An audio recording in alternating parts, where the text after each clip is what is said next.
Welcome, dear subscribers and curious listeners of my channel. We continue exploring the deleted and heavily altered scenes from the Harry Potter films. This time, it's all about the fourth installment, The Goblet of Fire. Just like The Prisoner of Azkaban, this movie has no proper director's cut, so all we can do is analyze the fragments that miraculously survived and can still be found online. Get comfortable, it's going to be interesting. Number 1. Friendship between schools. Let's begin with a short but charming 25-second scene. A Durmstrang boy, followed by 2 of his classmates, asks a girl, apparently from Ravenclaw, to the Yule Ball. It happens right in front of Ron and Harry, with the girl's 2 friends watching nearby. This moment was likely part of a longer montage, showing students frantically searching for dance partners. It seems minor, but it adds that sense of everyday school life that makes Hogwarts feel real. Apparently, the scene was cut late in editing, simply to shorten the runtime. Number 2, a missed opportunity. Next comes the natural continuation of the ball theme. Unlike the confused Ron, Harry knows exactly who he wants to invite, Cho Chang, but finding a moment when she isn't surrounded by friends is not so easy. There was an extra scene where Harry spots Cho on the staircase and finally decides to act. He gathers his courage, walks up to her, and fails once again. A short, awkward moment that wouldn't have changed the story, but would have shown another shade of teenage insecurity. Perhaps it was precisely because of this everyday realism that the scene never made it into the final cut. Number 3, the Hogwarts anthem. Now for a scene that the film truly lacked in terms of atmosphere. After the grand arrival of Durmstrang and Beauxbaton, the Hogwarts students, under Dumbledore's direction, were meant to sing the school anthem. Here we see that very same slightly rough Dumbledore who became a meme after "Did you put your name in the Goblet of Fire?" Crabbe sings with unusual enthusiasm, Malfoy suffers, and the Beauxbaton girls, along with Madame Maxime herself, watch in utter bewilderment. The scene wasn't essential, but it was warm and human. Exactly the kind of moment that builds the feeling of a real school community. Interestingly, the anthem still appears in the film. Ron, Hermione, and Hagrid sing it in the forest just before Harry finds Barty Crouch's body. Number 4, more of the weird sisters. The Yule Ball is one of the most memorable moments of the Goblet of Fire. Yet on screen, it looks more like a chaotic, magical party with guitars than a formal event. In reality, much more footage was shot. The band The Weird Sisters yet had a full performance, and Professor Flitwick even introduced them personally, presenting them as a gift to the students from the teachers. Sadly, almost all of it was cut from the final version. A pity. The scene was vibrant, lively, and atmospheric. The musicians gave it their all. There was even a bagpipe cameo. The director likely feared that a long musical performance would disrupt the film's rhythm. Still, for fans, this remains one of the most regrettable losses. Number 5. Old Friends. Now, a scene that could have genuinely changed the way viewers saw certain characters. While stepping outside for some fresh air, Harry accidentally witnesses a tense conversation between Professor Snape and Igor Karkaroff. Karkaroff, who once betrayed his fellow Death Eaters to the Ministry in exchange for a pardon, is frightened. His dark mark has begun to burn again. He confides in Snape, the only man who can truly understand what that means. But Snape remains calm and cold, saying he has nothing to worry about. Had this scene made it into the film, it would have been the first strong hint that Snape was somehow tied to Voldemort. It also would have deepened the mystery around him. He's too calm for a former Death Eater. This could have added even more weight to Harry's suspicions in The Half-Blood Prince. Number 6, a curious Moody. And finally, the most controversial deleted scene. After the second task, Moody expresses frustration over Harry's actions. As we remember, Harry decides to save not only his own hostage, but also the others, a move Moody calls unnecessary heroism. He scolds Harry for playing the saviour and risking victory for the sake of ideals. On one hand, the moment highlights Harry's moral code and Moody's cynicism. On the other, it makes Alastor seem suspiciously invested in Harry's success. That's probably why the scene was cut. Too much interest from Moody could have tipped off observant viewers that this wasn't the real Auror, but someone else wearing his face. Number 7, Dancing with Padma. The music swelled through the great hall, glittering lights spinning above the crowd. Ron Weasley stood stiffly beside Padma Patil, looking like he'd rather face a dragon than a dance floor. His hands were awkward, his steps unsure. Padma tried to guide him, sighing through a polite smile, but it was no use. Ron's eyes kept drifting across the room, to Hermione. She was laughing, radiant in blue, her hand resting lightly on Victor Crumb's arm. Ron's foot caught the edge of Padma's gown. The rip of fabric cut through the music. "Sorry?" he muttered, his ears burning red. Padma gave him a look cold enough to freeze the punch bowl. In the book, Rowling describes Ron watching Hermione as though she had betrayed him. That hurt, mixed with pride, was what this scene would have shown so perfectly. His clumsy dancing wasn't just comedy. It was the physical expression of jealousy and regret. Padma's frustration made sense. Ron wasn't really there with her. He was watching the girl he hadn't dared to ask. The film skipped this emotional stumble, but keeping it would have made Ron more human. The boy who could fight trolls and chess pieces couldn't face his own feelings, and that's what made him real. Number 8, The Secret in the Library. The library was bathed in silver moonlight, rows of books stretching endlessly into the shadows. Harry followed close behind Hermione, his lantern flickering as she whispered, "Quiet, Harry! Filch could be anywhere." She ran her fingers along the spines of old tomes before pulling out a massive, dust-covered volume titled Summoning Spells for the Advanced Wizard. The pages crackled as she turned them. "Here it is," she whispered, her eyes lighting up. Harry leaned in, his breath shallow, as the word Accio gleamed faintly on the parchment.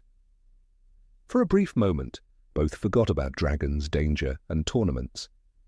They were just two friends chasing magic in the dark. This simple scene would have brought back the warm, nostalgic tone of the early Harry Potter films. The thrill of sneaking through corridors, the bond between Harry and Hermione, the sense that discovery itself was an adventure. In the book, Hermione is described as whispering excitedly over piles of spellbooks, and that energy is what this moment captured. By cutting it, the film lost a piece of that original charm, the quiet courage of friendship, the feeling that even in the face of dragons, everything begins with a whisper in the library at night. Number 9, Moody and the Invisibility Cloak. The castle was dark and silent after the chaos of the first task. Harry moved quickly through the corridors, hidden beneath his invisibility cloak, clutching the heavy golden egg to his chest. His heart still raced from the memory of dragonfire. He thought he was alone, until a gravelly voice broke the silence. "You can hide from the others, Potter," Mad-Eye Moody growled, "but not from me." Harry froze. Moody was staring directly at him, his magical eye fixed on the very spot where he stood. For a moment, it felt as if the cloak had vanished. In that instant, the audience would have felt what the book so often hinted at, that Moody's gaze was not just sharp, but unnatural. The real Alastor Moody was always watchful, but never this invasive. The line, "You can hide from the others, but not from me," would have sounded protective if it weren't spoken with that eerie certainty. We, the viewers, would have shared Harry's confusion. How could he possibly know? It was a perfect piece of foreshadowing, revealing the truth that this was not Moody at all, but Barty Crouch Jr., a Death Eater hiding in plain sight. By removing this short encounter, the film lost one of its most chilling clues. The moment could have turned Moody from a quirky mentor into a figure of quiet dread. In The Goblet of Fire, Rowling writes that Barty Crouch Jr. knew Harry's every move and watched him with obsessive precision. This scene would have made that obsession visible. Just one sentence in a dark hallway could have made the later revelation even more powerful, showing us that evil doesn't always shout. Sometimes it simply sees you when no one else can. Number 10. Argument by the fireplace. The fire in the Gryffindor common room was dying, its last sparks flickering in the ashes. Harry stared at the empty fireplace where Sirius's face had just disappeared, his heart heavy with fear and confusion. Behind him, Hermione broke the silence. "We can't just sit here, Ron. He's in danger and you're acting like it's not your problem." Her voice cracked with anger. Ron turned sharply, his eyes flashing. "What do you want me to do, Hermione? Fight Voldemort myself?"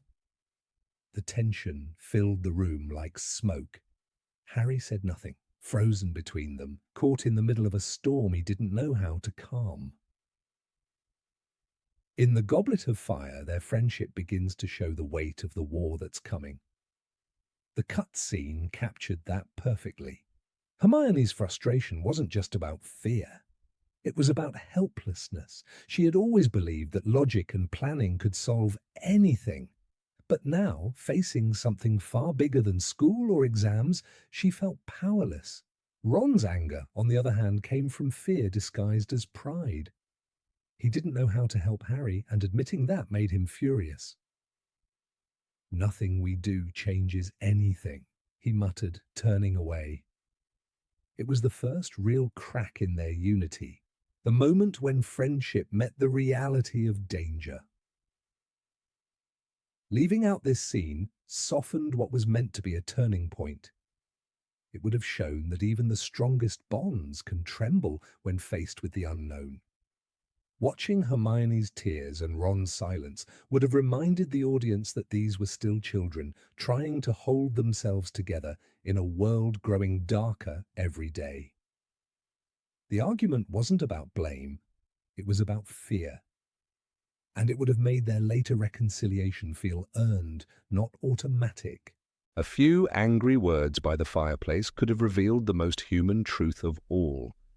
That courage doesn't mean never breaking. It means coming back together after you do. Number 11. The aftermath of the tournament. The hospital wing was silent. The pale morning light crept through the tall windows, touching the empty beds and white sheets. Harry sat alone, his gaze fixed on the faint scar on his arm, the mark left by Voldemort's wand. The echoes of the graveyard still rang in his ears, Cedric's body, the flash of green light, the cold laughter. He rubbed his hand as if the pain was still there. The door opened softly and Dumbledore stepped in. His expression wasn't the calm wisdom Harry was used to. It was sorrow, quiet and deep. Dumbledore said nothing at first. He simply stood beside Harry and looked at the scar. "It doesn't fade, does it?" Harry asked, his voice barely a whisper. The headmaster sighed. "Time does not heal, Harry," he said. "It only gives us the chance to learn how to live with pain." The words lingered in the air like a spell. Dumbledore placed a hand on his shoulder, and for a moment Harry saw in his eyes something he had never noticed before. Fear. Not of Voldemort, but of what was coming. Then Dumbledore turned and walked away, his robes trailing softly against the floor. In the Goblet of Fire, Rowling writes that Dumbledore looked as old and weary as Harry had ever seen him. This cut scene would have captured that exact tone. It wasn't about victory or comfort, it was about the cost of survival. The hospital wing, usually a place of healing, would have become a symbol of emotional scars. Harry's silence, Dumbledore's wisdom, and the faint light of dawn through the windows could have said more than any grand speech about courage or hope. It was the moment the story stopped being a tale of childhood adventures and became something darker. If the filmmakers had kept this ending, it would have closed the Goblet of Fire not with relief but with reflection. The camera would rise above the castle as the sun broke the horizon, its light pale and cold. The world had changed. Cedric was dead. Voldemort had returned. And the boy who once sought adventure now understood what it truly meant to survive. It would have been a haunting farewell, quiet, human, and painfully honest, a bridge to the tragedy and strength that defined the rest of Harry's journey. Number 12, Trelawney's Prophecy. The Great Hall was empty after the second task. Candles floated lazily above the long tables, and the soft echo of dripping wax filled the silence. Harry walked in, his hair still damp, his mind replaying the screams of the merpeople. At the far end of the hall stood Professor Sybil Trelawney. Her shawls hung unevenly from her shoulders, her eyes lost somewhere beyond the walls of Hogwarts. "The shadow rises from the ashes," she murmured, her voice barely more than breath. Harry slowed, but didn't stop. He was used to her mutterings, but the camera would have stayed on her face, her eyes rolling back, her mouth trembling, before she spoke in a hollow, distant tone. "He has returned, and many shall fall before they believe." It would have been a short scene, yet haunting. Emma Thompson's portrayal of Trelawney always danced between comedy and tragedy, but here she would have stepped fully into the latter. In The Prisoner of Azkaban, she once prophesied, "The Dark Lord will rise again with his servant's aid." This deleted prophecy would have echoed that moment, a warning hidden in plain sight, the future whispering to those who refused to listen. The students laughed at her. Even Dumbledore treated her predictions as a curiosity. But here, in the flickering light of the Great Hall, her words would have carried the chill of truth. Imagine Harry's reaction had he turned around. The prophecy wouldn't have made sense to him, not yet. But perhaps he would have felt it. The unease, the cold undercurrent that something ancient was stirring. This was no longer the world of Quidditch matches and friendly house rivalries. This was a world tipping into darkness. The filmmakers likely feared it would give away too much too soon, but that moment of dread could have prepared viewers for the horror waiting in the graveyard. By removing the scene, the movie lost a bridge, the subtle thread connecting Hogwarts' safety to Voldemort's return. Trelawney's words would have made the ending feel inevitable, not sudden. "He has returned," she whispered, in a voice that might have echoed for seconds after the screen faded to black. It was the prophecy that could have tied the film's magic to its terror. The unseen voice of destiny trying once again to warn the boy who lived. Number 13, Karkaroff and Draco. It was a cold afternoon in the courtyard of Hogwarts. Students from all houses rushed past, laughing, their cloaks fluttering in the wind. But near the stone archway stood two figures who didn't belong together, Igor Karkaroff, the uneasy headmaster of Durmstrang, and Draco Malfoy, the blonde Slytherin boy whose arrogance always seemed too mature for his age. Draco leaned against a pillar, his tone casual, yet calculated. "My father knows more about this tournament than you think," he said with a smirk. Karkaroff's eyes narrowed. His answer came like a knife. "Your father talks too much." The scene was simple, but it spoke volumes. In just one exchange, it hinted at something the movie never dared to say aloud, that Lucius Malfoy was still deeply connected to the Death Eaters and that Karkaroff knew it. In the books, Karkaroff's fear of Voldemort's return is one of his defining traits. He is a man who betrayed his fellow Death Eaters to save himself. To see him face Draco, the son of one of those men, would have added a layer of dread. It's not just a conversation, it's the past brushing against the present, the guilty meeting the proud. Lucius Malfoy, Karkaroff might have thought, the kind of man who never really left the Dark Lord. Rowling's books make this tension clear. In the Goblet of Fire, it's written that Karkaroff's dark mark was growing darker, a sign that Voldemort's power was returning. His warning to Draco would have been more than irritation.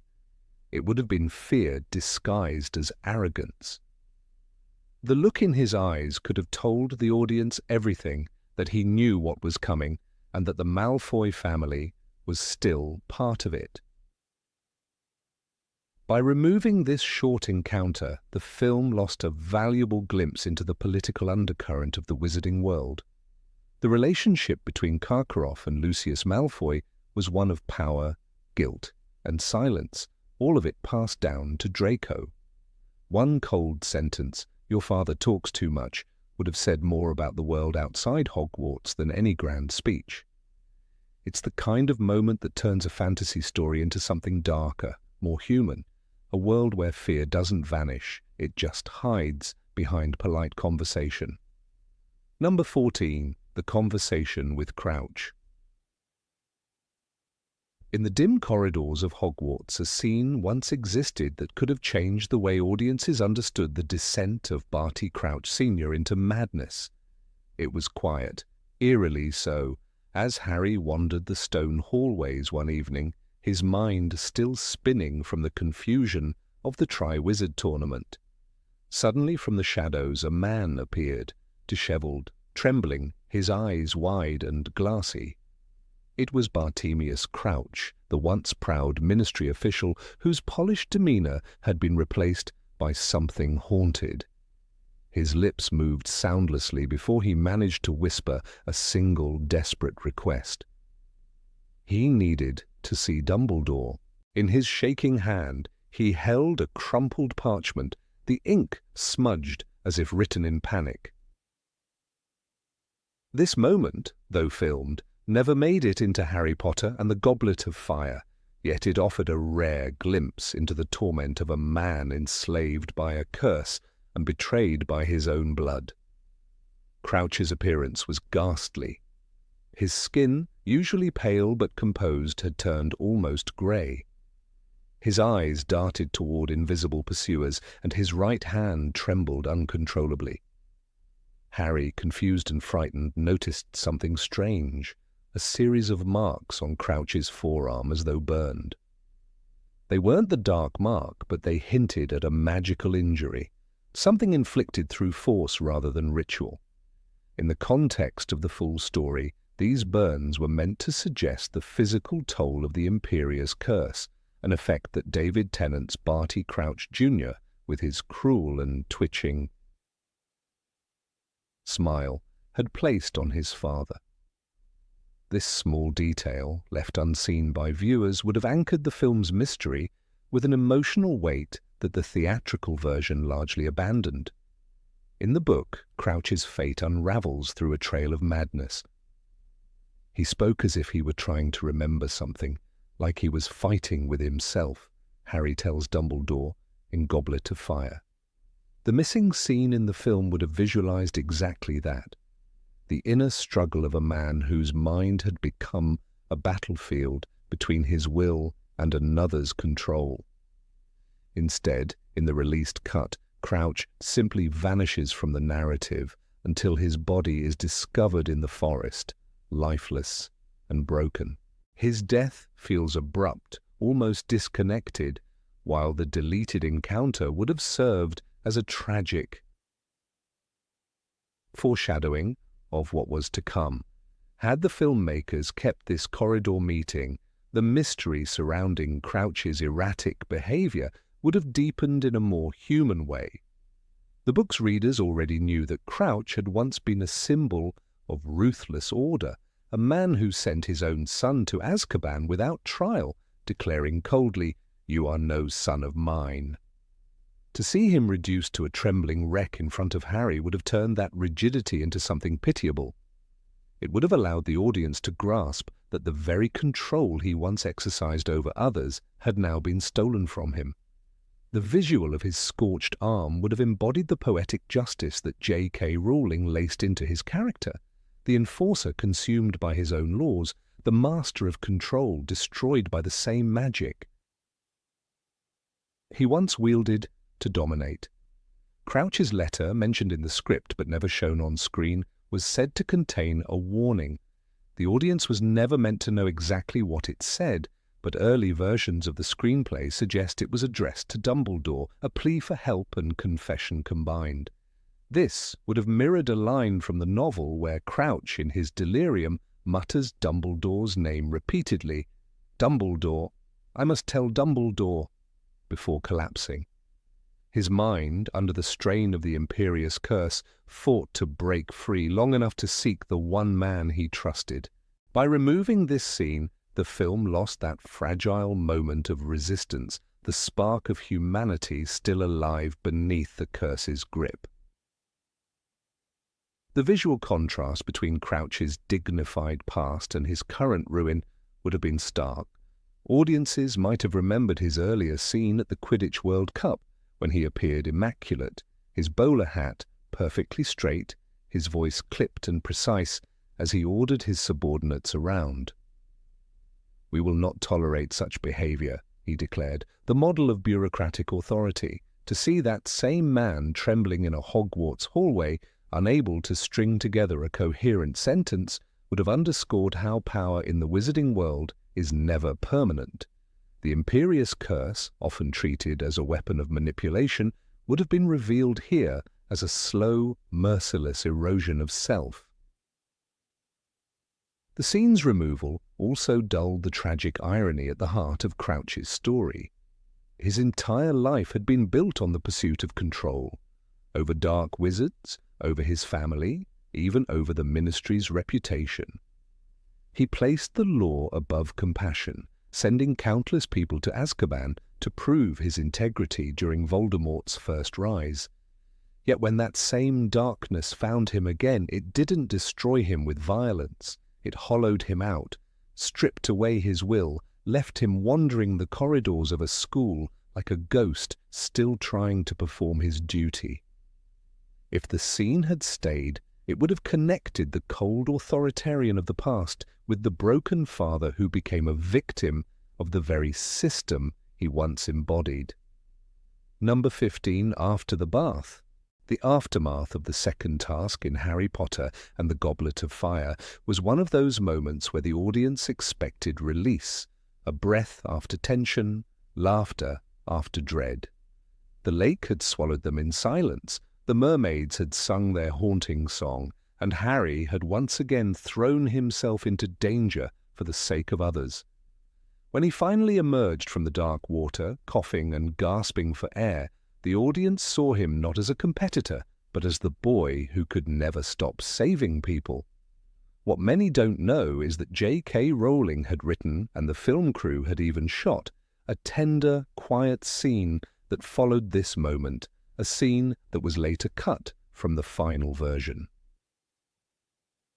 It was set right after Harry, Ron, and Hermione were pulled from the lake, and though it lasted barely a minute, it carried the warmth that would have completed the emotional rhythm of the sequence. In this scene, the cold Scottish wind whipped across the surface of the Black Lake. Students huddled in cloaks, the judges still murmuring about the results, and Harry sat on the edge of the dock, shivering but smiling faintly.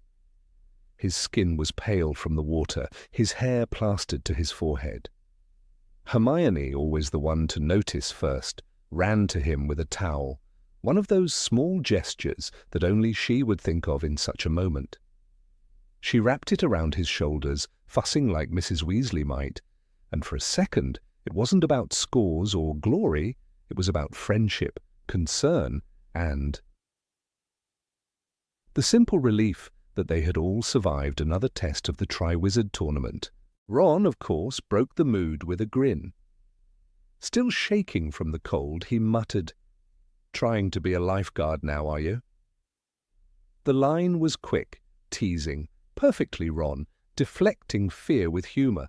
Harry laughed, so did Hermione, and for the first time in the film's middle section, they all felt like friends again.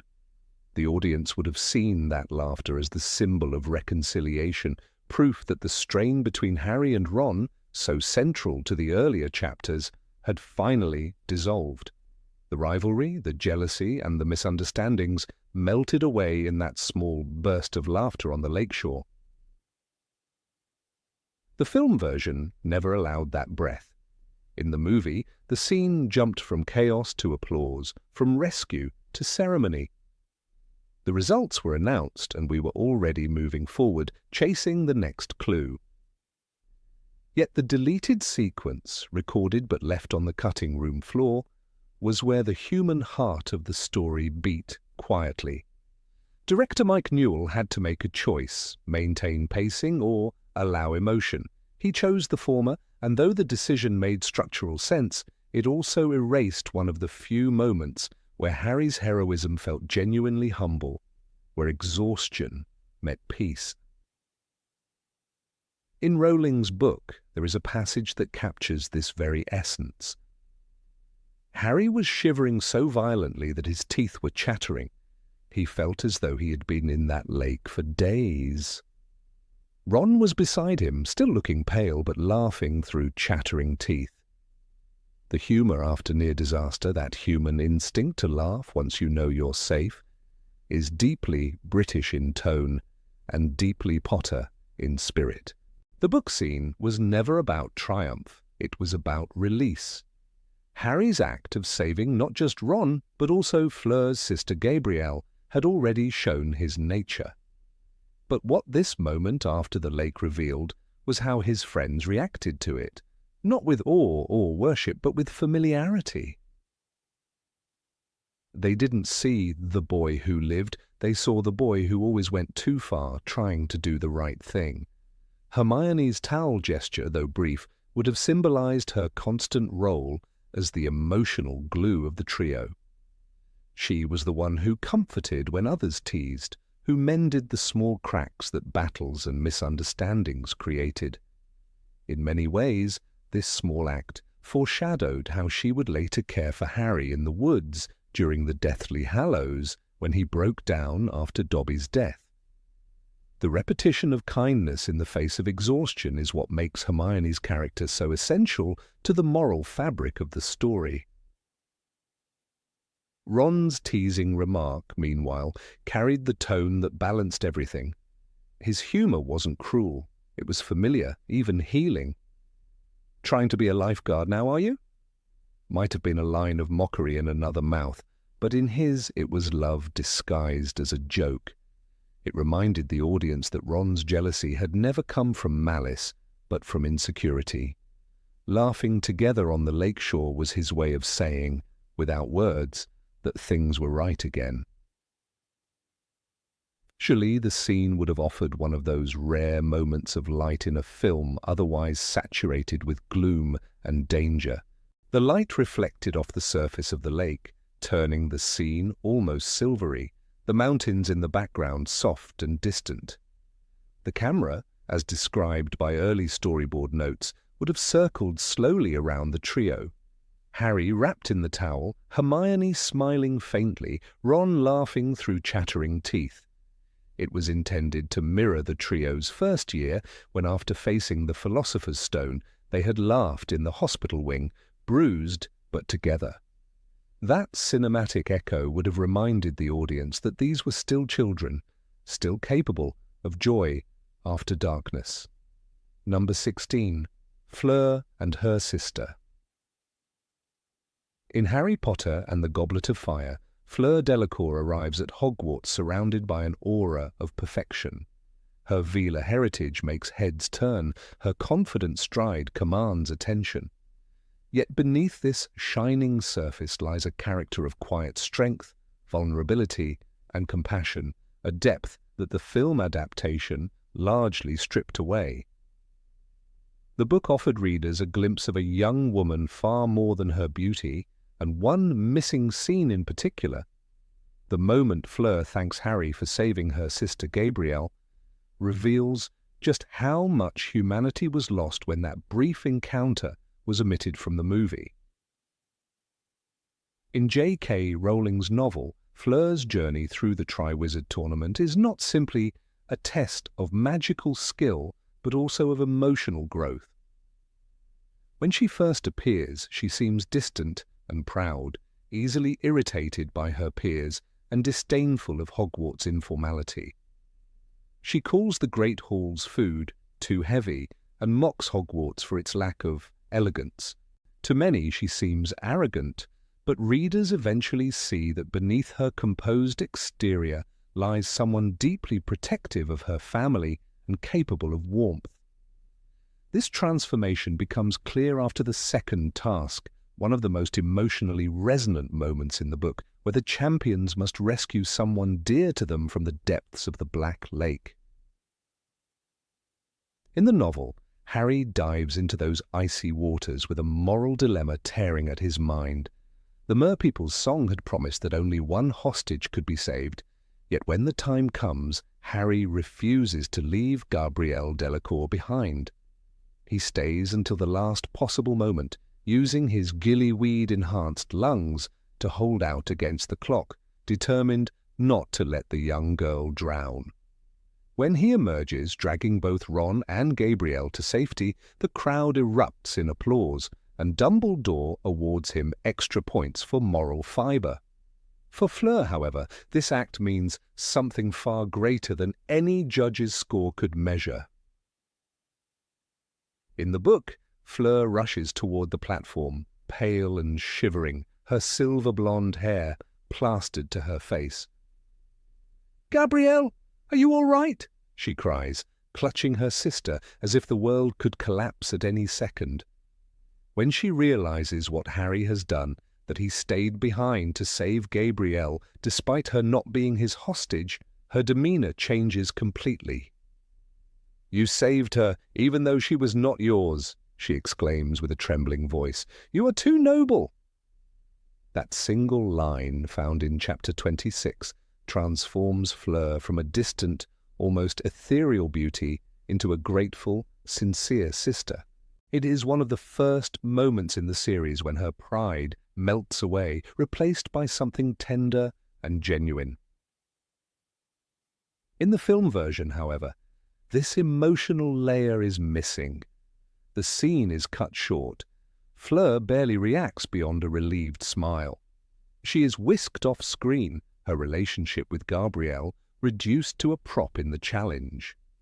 The movie shows none of the raw gratitude that Rowling so carefully crafted. The result is a character who seems shallow, almost ornamental.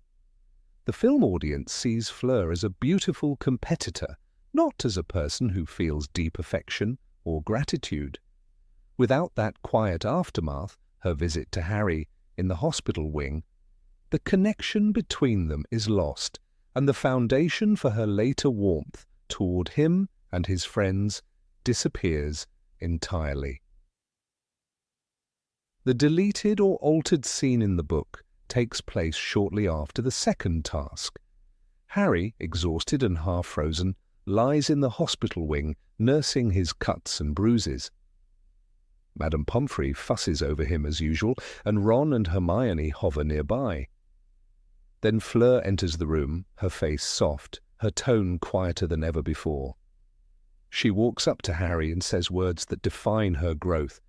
"You saved my sister's life. You did what I could not. You acted like a true champion." These simple words carry immense emotional weight. They are not the declarations of a proud competitor, but of a humbled young woman acknowledging courage and kindness. That exchange, so short, yet so meaningful, gives Fleur her humanity. In that moment, she stops being a symbol of perfection and becomes a person who feels deeply, who can admit weakness, and who recognizes goodness in others. It is the kind of scene that binds characters together, creating emotional continuity across the series.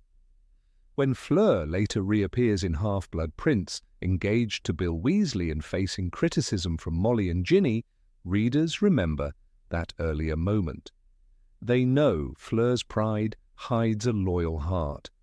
Her later defense of Bill after his attack by Fenrir Greyback, when she declares, "I'm good-looking enough for both of us," makes perfect sense in light of her earlier vulnerability. Without that earlier hospital wing scene, however, moviegoers may not understand the depth behind her defiance. The film's decision to omit this sequence leaves Fleur's transformation incomplete. She remains, to the casual viewer, a glamorous figure overshadowed by the other champions. Her courage, compassion, and inner conflict fade beneath the spectacle of dragons and mermaids. Yet Rowling wrote Fleur as a reminder that bravery is not limited to strength or skill. It can also be expressed in humility, in admitting fear, failure, or gratitude. The missing moment when Fleur thanks Harry is precisely where that lesson is taught. One can imagine the emotional power this scene would have carried on screen. Harry, lying pale beneath white sheets, startled as the proud Beauxbatons champion quietly enters. No background music, no grand gestures, just a soft, trembling voice and the sincerity of gratitude. It would have been a perfect counterbalance to the film's bombastic pacing, a human breath amid the chaos of the Triwizard Tournament. Audiences would have seen Fleur as more than the Veela charm or the icy competitor. They would have seen the sister who nearly lost what she loved most. Number 17, The Talk with Neville. In the world of Harry Potter and the Goblet of Fire, every small moment carries hidden meaning. Among the deleted or shortened scenes that never made it to the final cut, there is one that stands out not because of its magic or spectacle, but because of its quiet humanity, the conversation between Harry Potter and Neville Longbottom before the second task. What might have seemed like a minor interaction actually revealed a great deal about courage, insecurity, and the unspoken bond between two boys who were both chosen by fate in different ways. In the film, Neville appears cheerful, even eager, as he rushes to tell Harry about the plant called gillyweed, the magical herb that would let him breathe underwater. But what the movie left out was the emotional depth that the book hinted at, the fragile, uncertain side of Neville, and the empathy that Harry shows in response. The missing dialogue came right after the scene where Harry struggles to figure out how to breathe underwater.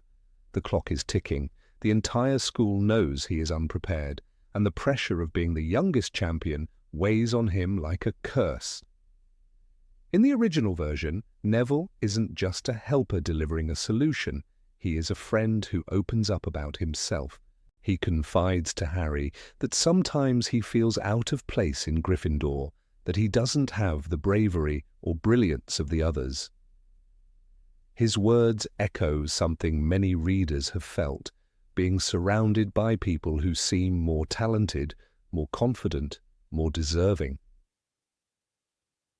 "Sometimes I think I was put in Gryffindor by mistake," Neville admits. It's not self-pity, it's the honest voice of someone who doesn't yet know his own worth. This line was more than dialogue, it was a reflection of Neville's entire journey through the series. The boy who fumbled his spells, who forgot passwords and misplaced his toad, was not lacking courage. He simply hadn't been given the chance to see it in himself. That confession would have resonated powerfully on screen because it's something every reader already knows. Neville's path is one of the most profound transformations in the saga. J.K. Rowling even said that Neville's courage was the quiet kind, the kind that doesn't shine in the light but endures in the shadows. His story reminds us that bravery isn't always about facing dragons or dark lords. It's also about standing up when you've been knocked down again and again. Harry's response to Neville in the deleted moment was equally meaningful. He doesn't just thank him for the information about the gillyweed or laugh off his insecurity. Instead, he gives him a truth that comes from genuine understanding. You're braver than you think, Neville. Coming from Harry, this means something deeper. Harry himself had spent 4 years learning that courage isn't about never being afraid. It's about acting despite fear.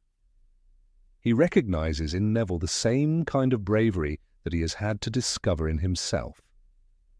In that small exchange, the roles shift. Harry becomes a mentor, not just a friend. He sees the potential in Neville long before the world does. This subtle dynamic between them is something that runs quietly beneath the entire series.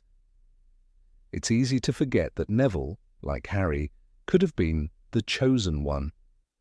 The prophecy could have applied to either boy, and Voldemort's choice of Harry was a matter of circumstance, not destiny. Dumbledore later tells Harry, "The odd thing is, the prophecy could have applied to either of you." That truth connects them on a level that Harry never fully realizes. Both boys lost their parents to the same evil. Both grew up carrying invisible scars. But while Harry's story was told to the world, Neville's was hidden behind trembling hands and forgotten spells.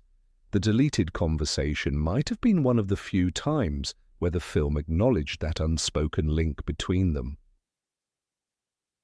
In that quiet moment, Neville's vulnerability and Harry's empathy bridge a gap between two types of courage. One is loud and visible, the kind that faces dragons in a tournament. The other is silent, the kind that survives humiliation, failure, and pain. Had the scene been kept, it would have been one of the rare glimpses where we see Harry beginning to embody leadership, not through triumph, but through compassion. It would also have given Neville's later heroism, like his stand against Voldemort in The Deathly Hallows, a much stronger emotional foundation. His courage didn't appear suddenly in the final battle. It was growing quietly all along, watered by moments like this. Neville's insecurity about his house is especially striking when we remember the words of the Sorting Hat. In the Philosopher's Stone, the hat tells him, "You know why you were put in Gryffindor. It's not because you are fearless, it's because you value courage." That detail is crucial. Neville's heart always leaned toward bravery, even when his hands trembled. In the Goblet of Fire, his honesty about not feeling worthy mirrors the same inner conflict that Harry often faces. Both boys doubt themselves constantly, and yet they both rise to every challenge. The deleted dialogue would have given voice to that theme, turning what was a functional scene about Gillyweed into something layered and human. The book itself paints a more delicate picture of their relationship. Rowling writes that Neville's knowledge of magical plants isn't just academic, it's a form of care. He grows things, nurtures them, tends to them. His gift is not for destruction but for life. When he helps Harry, it's not about glory or recognition, it's about friendship. That's what makes his remark about being misplaced in Gryffindor so painful and beautiful. Even as he doubts his place, he's embodying the truest form of courage, helping someone else when no one is watching. The movie's trimmed version reduces that act to a simple moment of information exchange, but the longer version would have shown Neville's humanity in full bloom. Harry's reply, too, marks an important shift in his own arc. In the early films, he is often reactive, carried along by events larger than himself, but here, for the first time, he steps into a role of reassurance. He recognizes someone else's struggle and offers strength. This is the seed of leadership that will later define him in the Order of the Phoenix, when he becomes the reluctant teacher of Dumbledore's army. In a way, this deleted exchange is his first lesson. He doesn't use a wand or a spell, just words. But sometimes, words are more powerful than magic. The loss of this small scene in the adaptation is one of those choices that change tone more than plot. Without it, Neville appears more like comic relief, a helpful but timid boy who stumbles into usefulness. With it, he becomes a mirror for Harry, showing the same courage under a different light. The emotional resonance of that moment would have deepened the film's themes of friendship and inner strength. It also would have reminded viewers that true heroes are not born. They are shaped, often through doubt and pain. There's a quiet poetry in imagining Neville sitting by the fire in the Gryffindor common room, speaking those words he was never allowed to say on screen. His voice would be hesitant, his eyes downcast, and yet the honesty of his confession would hang in the air with weight. In that stillness, Harry's response would not be a grand speech or a comforting pat on the shoulder, but a simple truth, something he himself needed to hear once. The power of that exchange lies in its humility. It's not about saving the world, it's about understanding someone who feels unseen. Looking at Neville's later journey, the meaning of that lost dialogue becomes even clearer. When he stands before Voldemort in the Deathly Hallows declaring, "I'll join you when hell freezes over." It's the culmination of everything he once doubted about himself. The boy who thought he didn't belong in Gryffindor becomes its truest representative. And perhaps Harry's words, back in their 4th year, lingered somewhere in his memory, a quiet reminder that someone believed in him long before he believed in himself. The deleted scene also speaks to the theme that runs through all of Rowling's work, the value of kindness. Harry could have ignored Neville's insecurity or brushed it aside with a joke. Instead, he chose empathy. That small choice is what separates a good wizard from a great one. It's the same empathy that later drives him to defend the weak, to fight for the truth, and to forgive his enemies. The courage to face evil begins with the courage to understand someone else's pain. It's interesting to note how much Rowling's writing depends on these soft, human moments. The magic is never just about spells, it's about how people treat each other. The missing exchange between Harry and Neville encapsulates that idea perfectly. Two boys, both marked by loss and uncertainty, meet in a moment of shared vulnerability. No wands, no duels, no dragons, just honesty. And in that honesty lies the heart of the story. Ultimately, the absence of that short conversation in the film reminds us how fragile character development can be on screen. What seems like a tiny cut may take away an entire layer of meaning. Neville's confession and Harry's reassurance weren't necessary for the plot, but they were essential for the soul of the story. They showed that bravery is not measured by victories, but by the willingness to keep believing in yourself and in others. That is what made both of them heroes long before the final battle ever began. Number 18, the Gryffindor dormitory scene. It is almost impossible to think about the Goblet of Fire without recalling the golden egg, the shining enigma that screamed so terribly when opened. Yet buried beneath drafts and production notes lies a moment that few remember and none have seen, a missing Gryffindor tower scene that once bridged the uneasy gap between the first and second tasks. It was a short, but vivid sequence, a window into the ordinary chaos of dormitory life amid the storm of the Triwizard Tournament. For a brief instant it would have shown Harry not as the boy who lived, but simply as a 16-year-old wizard trying to solve a riddle while his housemates tried to sleep.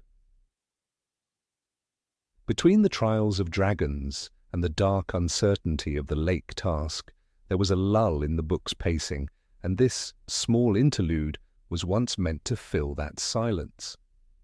In the film adaptation, this space is cut clean away. Time moves swiftly from one test to the next. But in the early scripts and book drafts, there existed a late-night episode in the Gryffindor dormitory that gave both humor and humanity to the growing tension. Harry, exhausted by his endless speculation about the egg's meaning, decided impulsively to open it in the quiet of the sleeping quarters. The result was not revelation, but uproar. The golden egg, as described in Rowling's text, emitted a horrible, ear-splitting screech when opened in air.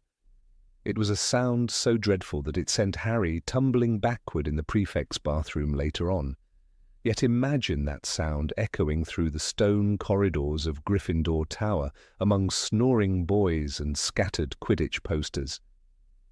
The lost scene transformed this moment of mystery into a burst of comedy, a brief rebellion against the constant gravity of the tournament. The intention was simple: to remind readers and viewers that Hogwarts was still a school, filled with laughter, mistakes, and the ordinary noise of youth. In the version that once existed, the common room had fallen silent. The fire burned low, casting flickering shadows on the walls. Upstairs, Harry lay awake, the golden egg glinting on his nightstand like an accusation. Ron mumbled something incoherent from his bed, perhaps dreaming of dragons or the Yule Ball. Hermione's advice from earlier in the evening replayed in his mind. "You need to think, Harry. The clue will come when you stop trying to force it." But Harry was tired of patience. With a muttered sigh, he picked up the egg, climbed onto his bed, and flipped it open. What followed was chaos. The scream burst forth like a banshee's cry, slicing through the darkness. Curtains flew open. Neville nearly fell out of his bed. Dean Thomas swore loudly. Someone threw a pillow. Seamus Finnegan, always quick to react, shouted something about banshees in the tower. The echo rolled down the staircase, waking half of Gryffindor House. The fat lady in the portrait reportedly yawned, muttered about rowdy boys again, and went back to sleep. Within moments, Harry snapped the egg shut, red-faced and breathless. What had been meant as a secret experiment had turned into pandemonium.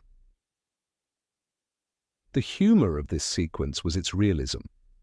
Unlike the polished duels and grand speeches of the tournament, this scene revealed the small absurdities of magical life. It was Hogwarts at its most human, where even a Triwizard champion could accidentally wake an entire dormitory with a screeching mermaid clue. Readers who recall how the egg's mystery unfolded later would recognize the irony. The answer had always been simple.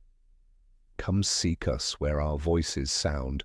We cannot sing above the ground. The mermaid's song was beautiful underwater, but unbearable in air. The missing Gryffindor scene was, in essence, a miniature foreshadowing of this truth. That meaning often hides beneath the noise. There are whispers among fans that the deleted dormitory sequence may have been filmed, but ultimately removed, in the editing room.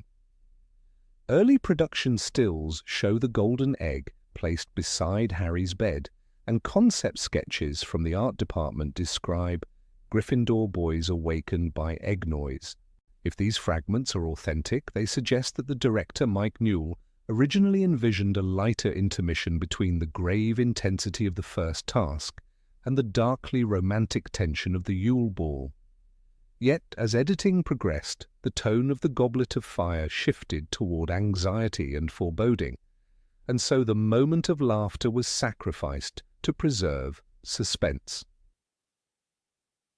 What makes the loss of this scene particularly striking is how it would have balanced the film's emotional rhythm. The Goblet of Fire narrative oscillates between fear and wonder, competition and camaraderie. After the dragon task, Harry is not triumphant. He is drained, shaken, and aware that two more deadly challenges await. A brief comic scene in the dormitory would have grounded him again in the warmth of friendship. In literature and cinema alike, such breaths of humour are vital. They remind the audience that the hero is still human, still surrounded by the mess and comfort of ordinary life. The missing dormitory sequence would have done just that. It is also one of the few times in the series where we might have seen how the Gryffindor boys interacted beyond adventure and danger. Dean's sarcasm, Seamus's impulsiveness, Neville's nervousness, these personalities made up the daily world that Harry lived in. Their presence kept him tethered to normalcy. When such scenes vanish, something subtle but important disappears too. The reminder that the boy who lived also shared toothpaste arguments, midnight jokes, and pillow fights. Rowling's world thrived on these details. The films, pressed for time, often stripped them away in favour of spectacle. The reason for the removal may seem practical. Pacing is everything in cinema, and a sudden burst of noise in a dormitory might have disrupted the tension building toward the Yule Ball and the revelation of the second task. Yet one wonders whether the story might have gained more than it lost. A fleeting moment of laughter before the haunting underwater sequence could have deepened the emotional contrast. The muffled scream of the egg in a dark dormitory and the ethereal song beneath the lake mirror each other, one unbearable, one beautiful. It is symmetry disguised as comedy. Harry reached for the egg and opened it. The line exists in the book, but it passes quickly, a spark of curiosity extinguished by pain. In a visual medium, that spark could have become an entire miniature story. The audience would have laughed, felt second-hand embarrassment, and understood more intimately what it meant for Harry to live in a castle full of other restless teenagers. When the next morning came and Hermione teased him for still not solving the clue, the humour would have carried weight. It would have shown how failure sometimes wears a funny face before turning serious. Some readers might remember a similar kind of domestic comedy in Prisoner of Azkaban, when the fat lady refuses to open the portrait hole after being attacked by Sirius Black, or in Order of the Phoenix, when Fred and George fill the corridors with fireworks. These moments break tension and build affection. The lost egg scene belonged to that same lineage, the gentle absurdity that keeps the world alive.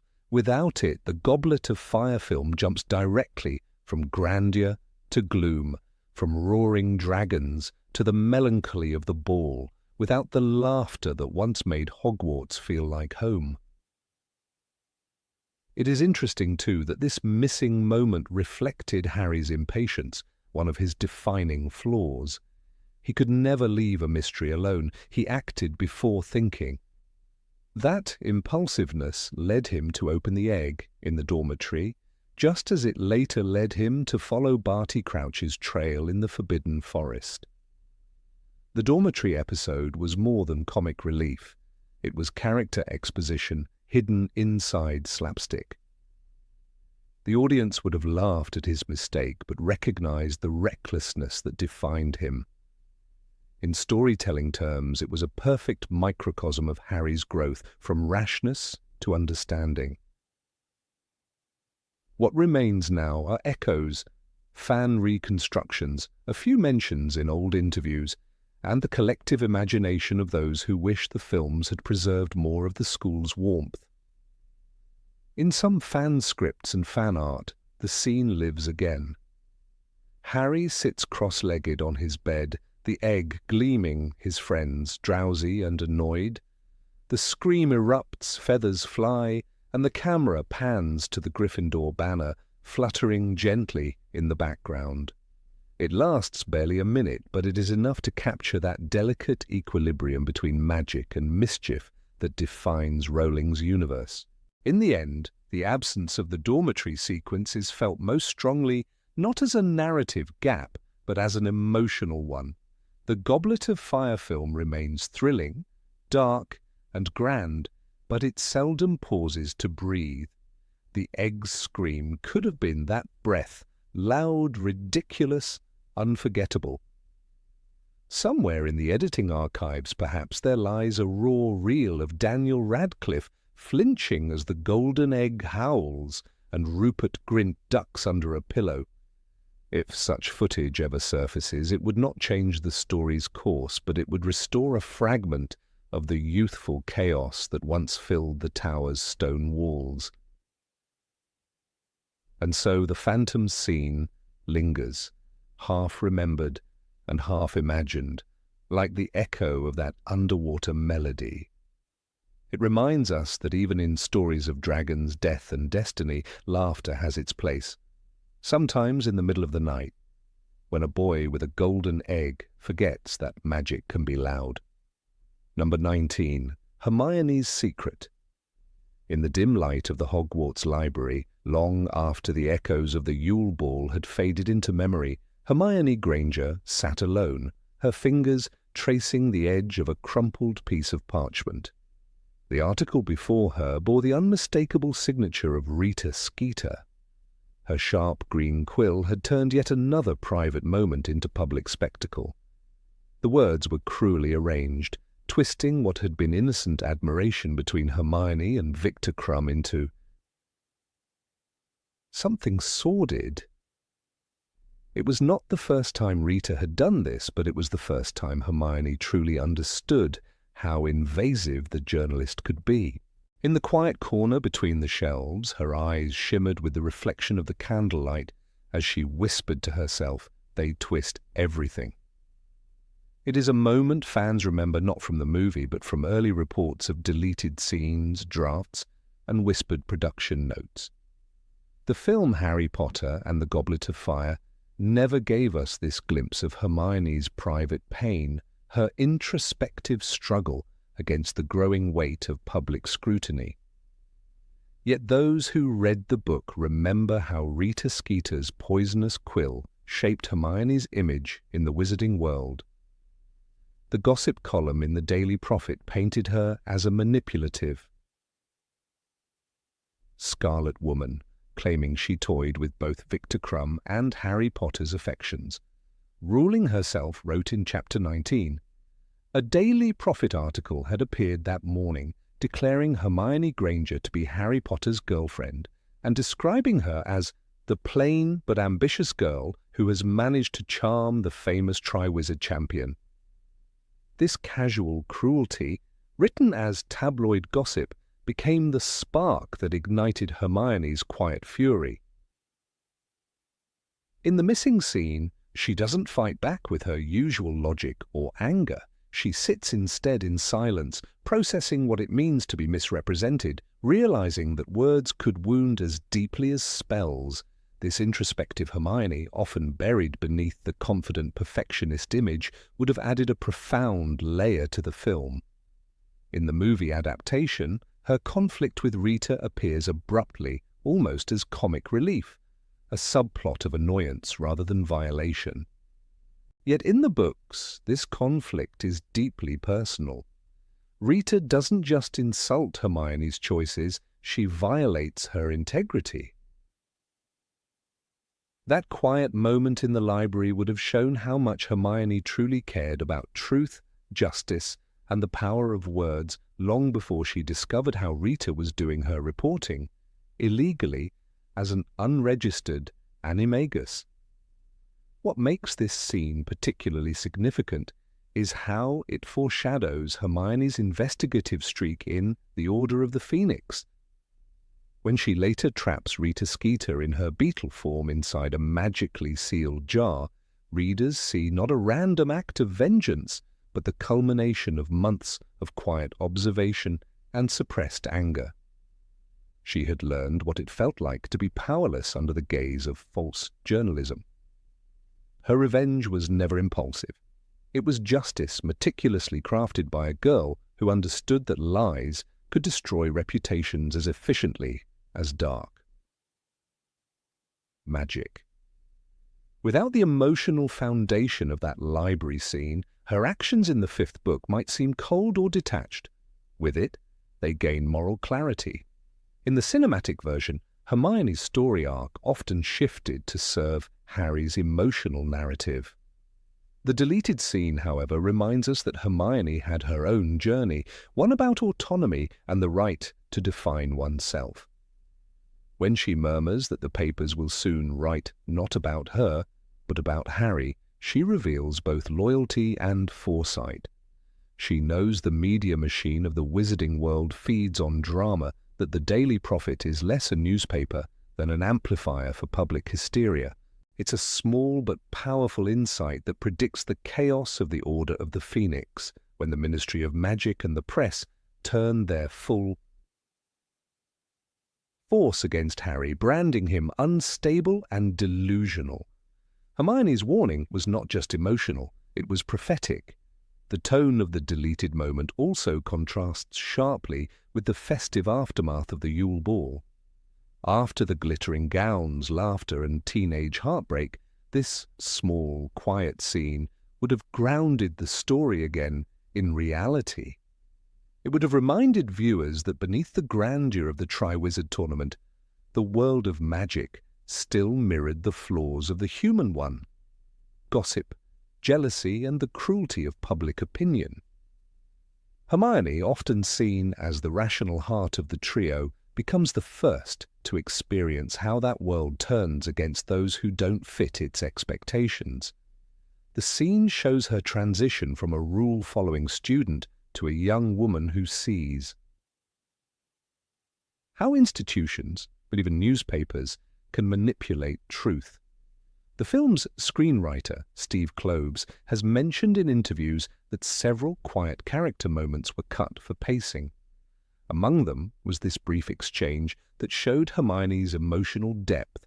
The visual of her alone in the vast cold library after the excitement of the ball could have served as one of the film's most human images. It's not the kind of scene that wins applause, but one that lingers. It would have deepened her relationship with Harry as well. Not romantically, but as two people who understand that fame, whether earned or unwanted, comes at a price.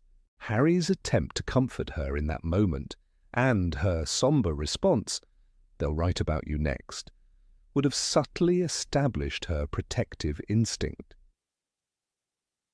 Toward him that dominates the later books, Hermione's reaction to Rita Skeeter in Goblet of Fire has always been layered with symbolism. She represents integrity and intellect, facing off against manipulation and spectacle. In Rowling's world, Skeeter is not just a journalist, she is a mirror of society's appetite for scandal. Her enchanted quick quotes quill doesn't merely record words, it distorts them, exaggerates tone, invents motives. It's a magical metaphor for the media's power to reshape reality. Hermione's silent moment in the library would have been the perfect counterweight, the stillness of truth against the noise of lies. When she finally exposes Rita's secret, her illegal transformation into a beetle, it's not just a clever twist, it's poetic justice. The absence of this scene also affects the emotional rhythm of Goblet of Fire. The movie version moves quickly from the Yule Ball to the later tasks, emphasizing spectacle over introspection. While the pacing serves cinematic excitement, it loses a chance to humanize Hermione in a rare moment of vulnerability. Fans who grew up with the books remember her not only as a source of logic and bravery, but also as someone who felt deeply, who cried in bathrooms, who fought for house elf rights, who believed that knowledge should serve empathy. Seeing her alone, hurt by the printed lies, would have shown the emotional cost of being different, ambitious, and female in a world that often punishes all three. It's also worth noting that Hermione's sensitivity to words mirrors Rowling's own relationship with the press. In the 1990s and early 2000s, Rowling often spoke about the tabloids' fascination with her personal life, how quickly stories could distort truth. Through Hermione, she explored what it means to be misrepresented, to have one's voice replaced by someone else's narrative. That connection gives the deleted scene even more resonance. Hermione's whispered line, "They twist everything," could easily have been Rowling's own reflection on fame. It captures the disillusionment that comes when a young idealist learns that truth alone isn't always enough. What makes this cut moment even more haunting is how it aligns with Hermione's transformation in the Order of the Phoenix. When she confronts the lies about Harry in the Daily Prophet, she speaks not with surprise but with bitter recognition. She has already seen how easily the truth can be bent. Her advice to Harry, to ignore what others say, comes from her own scar, the lesson she learned in that lonely library. It's not just a plot continuity detail, it's emotional continuity. The audience would have felt the evolution of her wisdom if this scene had remained intact. Without it, her moral strength in the next film seems to appear suddenly, rather than grow organically from personal experience. One can imagine how the scene might have looked visually. Rows of floating candles casting golden reflections across the dark wooden tables, the faint rustle of parchment as Hermione folds the newspaper into her lap, the muffled sound of footsteps as Harry enters, a momentary pause, no words needed beyond what is written. The lighting would have echoed the contrast between light and truth, darkness and distortion. It's cinematic poetry, subtle, symbolic, and deeply human. Its removal left a quiet void in the emotional structure of the film. From a narrative standpoint, this missing scene would have also marked the first true collision between Hogwarts innocence and the adult world of politics and propaganda. The Triwizard Tournament had already shown the students how dangerous magic could be. Rita Skeeter's articles showed them how dangerous words could be. That's the beauty of this subplot. It teaches that not all battles in the wizarding world are fought with wands. Some are fought in newspapers, whispered corridors, and the fragile spaces between truth and lies. Hermione learns this before anyone else, and the lost library scene was the moment she crossed that invisible threshold. The emotional truth of Hermione's story lies not in her triumphs, but in her moments of doubt. That is what the deleted scene offered, a portrait of a young woman facing the reality that knowledge alone can't protect her from cruelty. The strength she gains from that moment carries through the rest of the series, in her decision to stand by Harry against public opinion, in her calm defiance during the smear campaign, in the Order of the Phoenix, and later in her unwavering moral compass during the darkest years of the war. The girl in the library whispering that the world twists everything becomes the woman who untwists lies with courage and intellect. The irony, of course, is that this scene about distortion was itself erased by the filmmakers, lost to editing decisions and time constraints. Yet its shadow lingers in every sharp glance Hermione gives Rita Skeeter afterward, in every cold line of disdain she delivers about false journalism. Fans still talk about it because it captured something essential. The idea that truth in the wizarding world is fragile, and that those who protect it, like Hermione, often do so quietly, painfully, and alone. Number 20. Hagrid and Maxime. When the cameras rolled for Harry Potter and the Goblet of Fire, there was a quiet, poignant scene that almost no one outside the editing room ever saw. It featured Rubeus Hagrid, standing by the lake of Hogwarts on a grey, mist-covered morning, nervously waiting for Olympe Maxime. The light shimmered across the water, casting long reflections that rippled every time Hagrid shifted awkwardly from one massive foot to the other.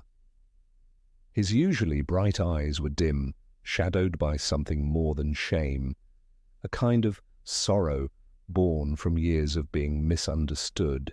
The scene was not about magic, dragons, or tournaments. It was about humanity, loneliness, and the invisible scars left by prejudice. The reason behind the moment came from an earlier scandal stirred up by Rita Skeeter. In the film, her cruel gossip about Hagrid's half-giant heritage briefly appears, but in the book it carries far greater weight. Skeeter, with her acid green quill and hunger for sensationalism, described him as a brute and a dangerous creature unfit to teach children. Hagrid, who had always struggled to find a place in the wizarding world, found his private life once again turned into a spectacle. Rowling wrote of that humiliation with painful realism. Hagrid's hands were shaking. He looked as though he would rather sink into the floor. In that moment, one could almost hear the echo of every whispered insult he had endured since childhood. The deleted scene was meant to follow the aftermath of Skeeter's article, showing Hagrid attempting to reach out to Madame Maxime. It was filmed after the Yule Ball sequence, in which their brief romance had begun to bloom, but now that tenderness was fractured. In the shot, Hagrid approaches her near the lake where Durmstrang's ship was anchored, the water reflecting both the Beauxbatons carriage and the Hogwarts castle in equal stillness. His massive frame seems out of place in the quiet dawn. He stands there, holding his hands together, trying to find the words. The camera lingers on his face, the vulnerability of a man who has never truly been accepted for what he is. Madame Maxime turns to him, her face unreadable, though her posture carries an air of exhaustion. The script reportedly gave her a single line that cut deeply through the silence. "I am not angry, Rubeus. I am just tired of being the one people laugh at." That single line, though short, encapsulated years of hidden pain. It transformed her from a proud and somewhat vain headmistress into a woman carrying the same burden as Hagrid, the endless effort to appear smaller, softer, more acceptable to a world that fears what is different. It was a rare moment of raw honesty that mirrored the tone of Rowling's original prose. In the book, Hagrid's shame is quietly devastating. After Skeeter's article, he disappears from his hut and refuses to return to work. There was no sign of Hagrid anywhere, Rowling wrote. The curtains were drawn, the door locked. Harry, Hermione, and Ron later discover that the article has reopened old wounds. It's not just about being half-giant. It's about being reminded that society will always see you as something less than human. The film adaptation hints at this, but the deleted lakeside scene would have given it breadth, showing not only his pain, but also the fragile hope of understanding between two kindred souls. Robbie Coltrane, who played Hagrid, reportedly infused that moment with an extraordinary tenderness. Witnesses of the raw footage described how his voice cracked when he tried to speak, the words catching in his throat. His enormous presence, usually comic or endearing, became something tragic and quiet. It wasn't the bumbling caretaker of magical creatures we had come to know, but a man weighed down by years of rejection. The camera pulled back slightly, showing him standing next to Madame Maxime, yet somehow completely alone. When she turned away, the silence stretched, filled only by the soft rustle of the wind and the lapping of the lake. That scene, had it remained, would have stood among the most powerful human moments in the entire series. It bridged a theme that Rowling returned to again and again, that the struggle for acceptance, transcends blood, magic, or lineage. It was not only Hagrid's story, it was a reflection of every character who lived in the shadow of prejudice.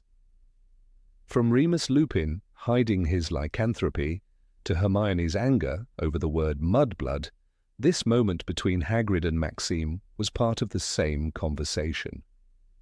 In that quiet exchange, the story reminded us that even the kindest hearts can break under the weight of cruelty. The cinematography reportedly captured this with deliberate restraint. The lake, a recurring symbol throughout the film, represented reflection, both literal and emotional. When Hagrid looked down at the water after Maxime walked away, the audience was meant to see his own reflection dissolve into the ripples, as if his identity itself were unstable. It mirrored how society had always blurred the lines between monster and man. The lighting softened as the camera slowly moved backward, creating a visual metaphor for isolation. Even in the fantasy of Hogwarts, there was no spell to heal a wounded heart. Madame Maxime's line also carried a subtle echo of the book's deeper truth. In the Goblet of Fire, when Hagrid confides to Harry about his mother, he says, "She wasn't really the maternal sort, of course, left me when I was about 3. That confession shows how his life has always been marked by abandonment.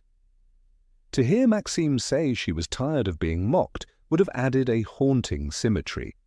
Both of them shaped by shame and distance, both yearning for belonging, but too proud to admit it.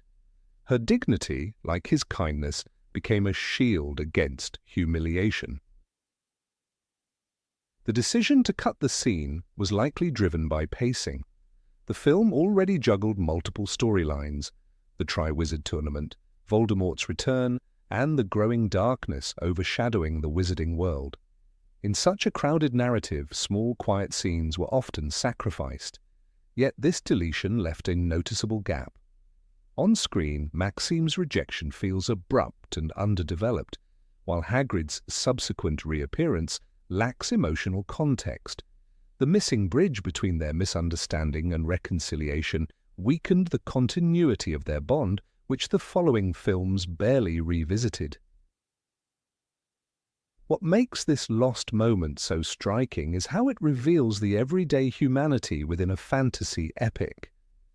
The series is filled with battles and prophecies, but this scene would have shown something far braver. A man daring to apologize, a woman confessing exhaustion, two souls admitting that pain doesn't vanish with strength. It was a reminder that emotional courage is often the hardest kind. Rowling's world is rich with such truths, though cinema sometimes struggles to capture them within its time limits. Had the audience witnessed that exchange, it might have changed how fans perceived both characters. Madame Maxime is often remembered for her grandeur, her flowing robes, and her imposing beauty. Yet beneath that she shares Hagrid's insecurity, the constant attempt to appear more refined than her nature allows. Hagrid, in turn, might have been seen less as comic relief and more as the tragic hero he truly is. A man who loves deeply, believes stubbornly, and never stops hoping that kindness will be enough. Their brief connection represented the intersection of strength and vulnerability, the place where empathy lives.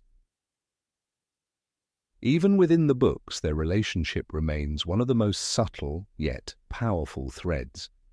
When Hagrid later joins the Giants in Order of the Phoenix, readers understand that his mission is not only political but personal. He seeks reconciliation not only between giants and wizards, but between the halves of himself. The deleted lakeside scene would have prefigured that beautifully. It would have shown him confronting the very prejudice he would later try to heal. As he stood by the water, watching Maxime's silhouette disappear into the mist, one could imagine him silently deciding to keep fighting for understanding, even if it broke his heart. What's particularly moving is how this moment aligns with one of Rowling's recurring ideas, that love and empathy are the true counterforces to fear and hatred. In Goblet of Fire, Dumbledore tells the students after Cedric's death, "We are only as strong as we are united, as weak as we are divided." Hagrid's attempt to reach Maxime embodies that idea on a personal scale. He seeks unity in a world that divides by bloodlines and appearances. His gesture, awkward, hesitant, unmagical, carries more courage than any duel. Some fans who have seen stills or early drafts of the scene described it as achingly human. One photo shows Hagrid with his head slightly bowed, the enormous bulk of his shoulders somehow fragile. The lake stretches behind him, vast and grey, a reflection of the loneliness that defines his life. It's the kind of image that lingers, not because of grandeur, but because it captures what the story often hides behind spells and spectacle. That every heart, even one half-giant in size, can break in silence. The absence of this moment in the final cut leaves a ghost in the film, a missing heartbeat. It's easy to imagine how it would have deepened the emotional texture of the Goblet of Fire, giving the audience a pause before the chaos of the third task and Voldemort's return.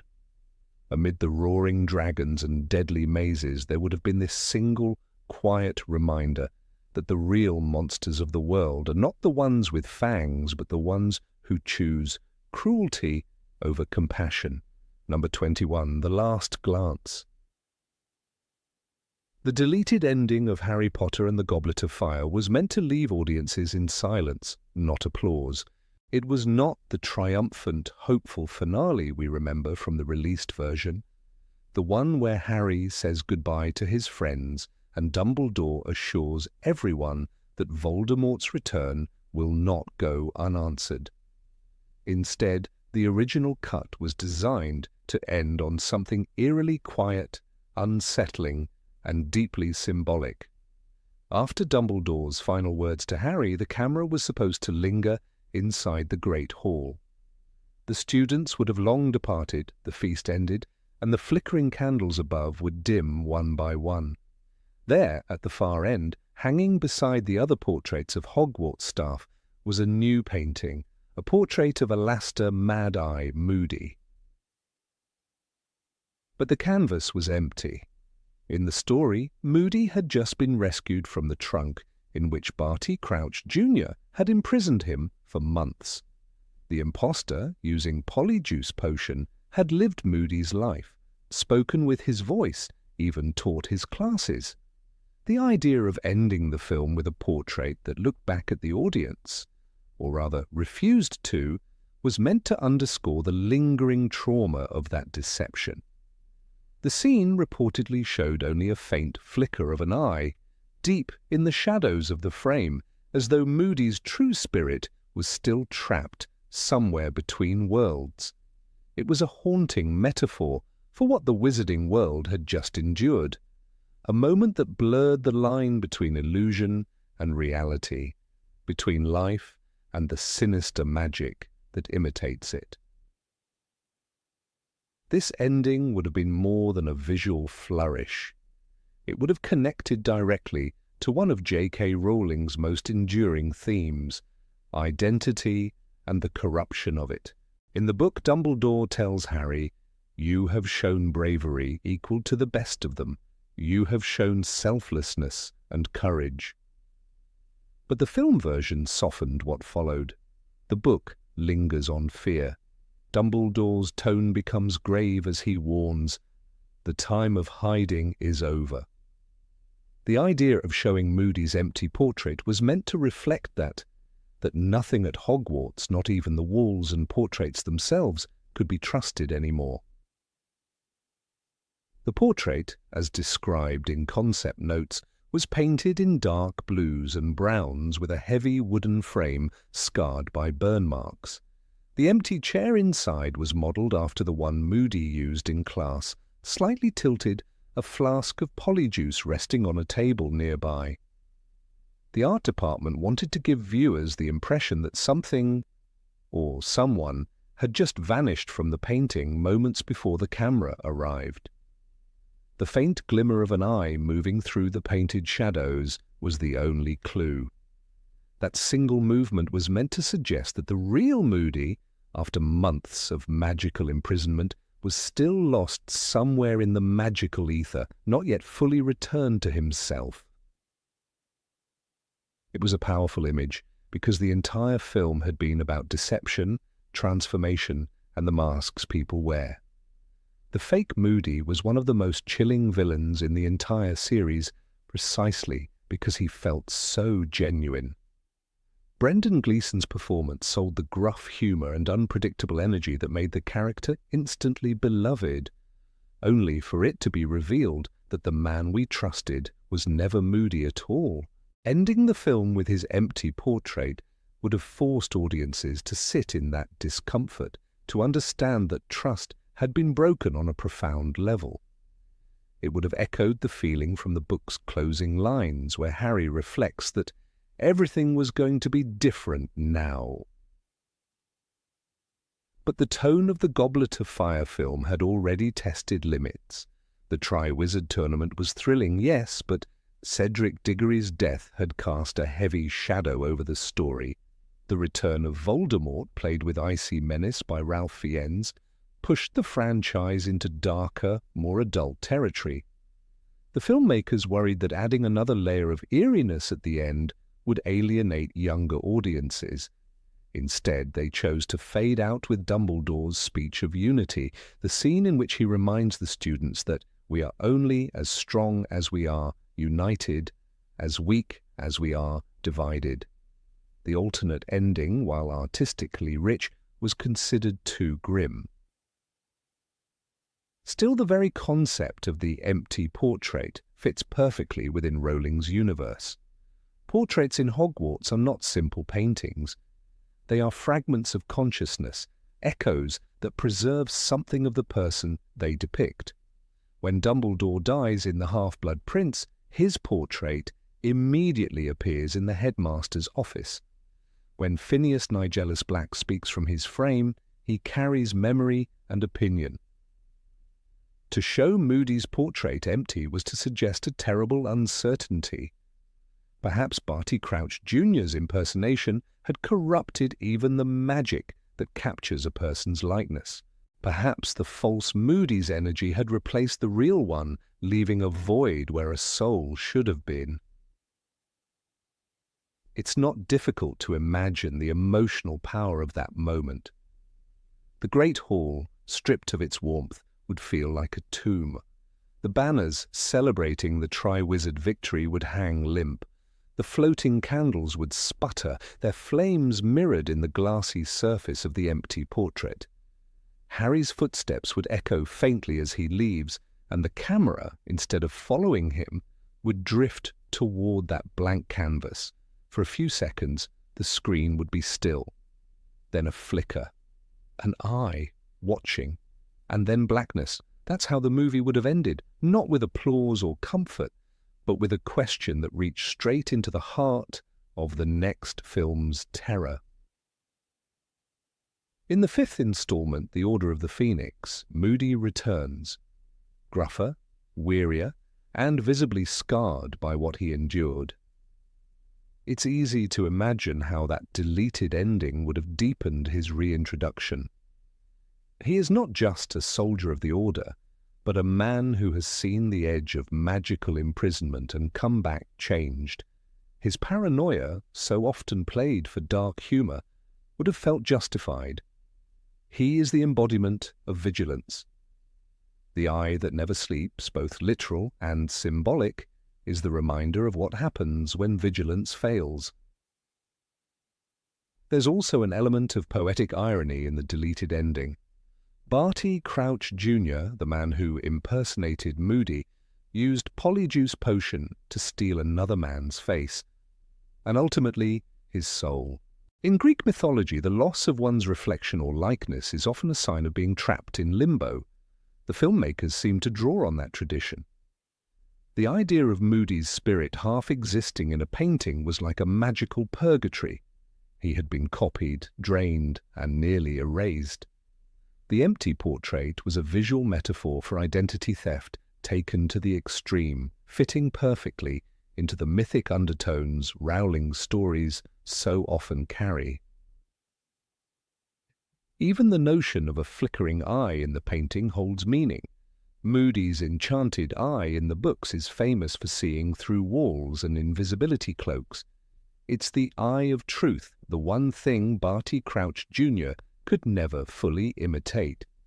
When the impostor was exposed, that eye became a symbol of paranoia, yes, but also of wisdom born from suffering. The flickering eye in the portrait, therefore, would have been more than a spooky image. It was the soul of vigilance, struggling to return from darkness. Constant vigilance, Moody's catchphrase, would have taken on a haunting new weight if audiences had seen that final, ghostly glance. The production team behind The Goblet of Fire reportedly filmed some material related to this concept, though not the full scene. Storyboards and visual notes describe the Great Hall sequence and mention the portrait that will one day house Moody's likeness, but test audiences reacted strongly to the film's tone even without it. Director Mike Newell later admitted that the story's emotional exhaustion needed a moment of release, a way for viewers to breathe after the graveyard scene. The empty portrait idea, he said, was too heavy a final note. Yet its absence left something missing, that lingering sense of dread that would have carried seamlessly into the Order of the Phoenix. In retrospect, that decision speaks to how the Harry Potter films evolved over time. The first two films ended with smiles and music. The later ones ended with grief and silence. By the time of the Deathly Hallows, death and sacrifice had become central themes. Had the empty portrait remained in the Goblet of Fire, it might have marked the exact turning point, the moment when innocence truly ended.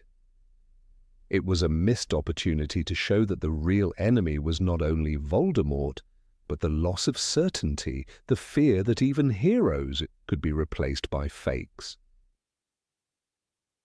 For fans who discovered this deleted idea years later through interviews and leaked concept art, the reaction was mixed. Some felt relieved that such a disturbing image never made it to the final cut. Others lamented the loss of a perfect transition between films. What makes it powerful even now is that it captures something essential about the wizarding world, that behind the magic lies fragility. For every feast in the Great Hall, there is a shadow watching from the portraits, reminding us that magic, like memory, can fade or be stolen. The Harry Potter series is full of ghosts, literal and metaphorical. The empty portrait of Alastor Moody would have been another ghost, one that didn't moan or speak, but stared silently at the audience, daring them to notice the void. It would have been the quietest and perhaps most haunting ending in the entire saga. Number 22, Scene with Mr. Weasley. In the fourth film, Harry Potter and the Goblet of Fire, one of the most haunting absences lies in a scene that never made it past the drafts.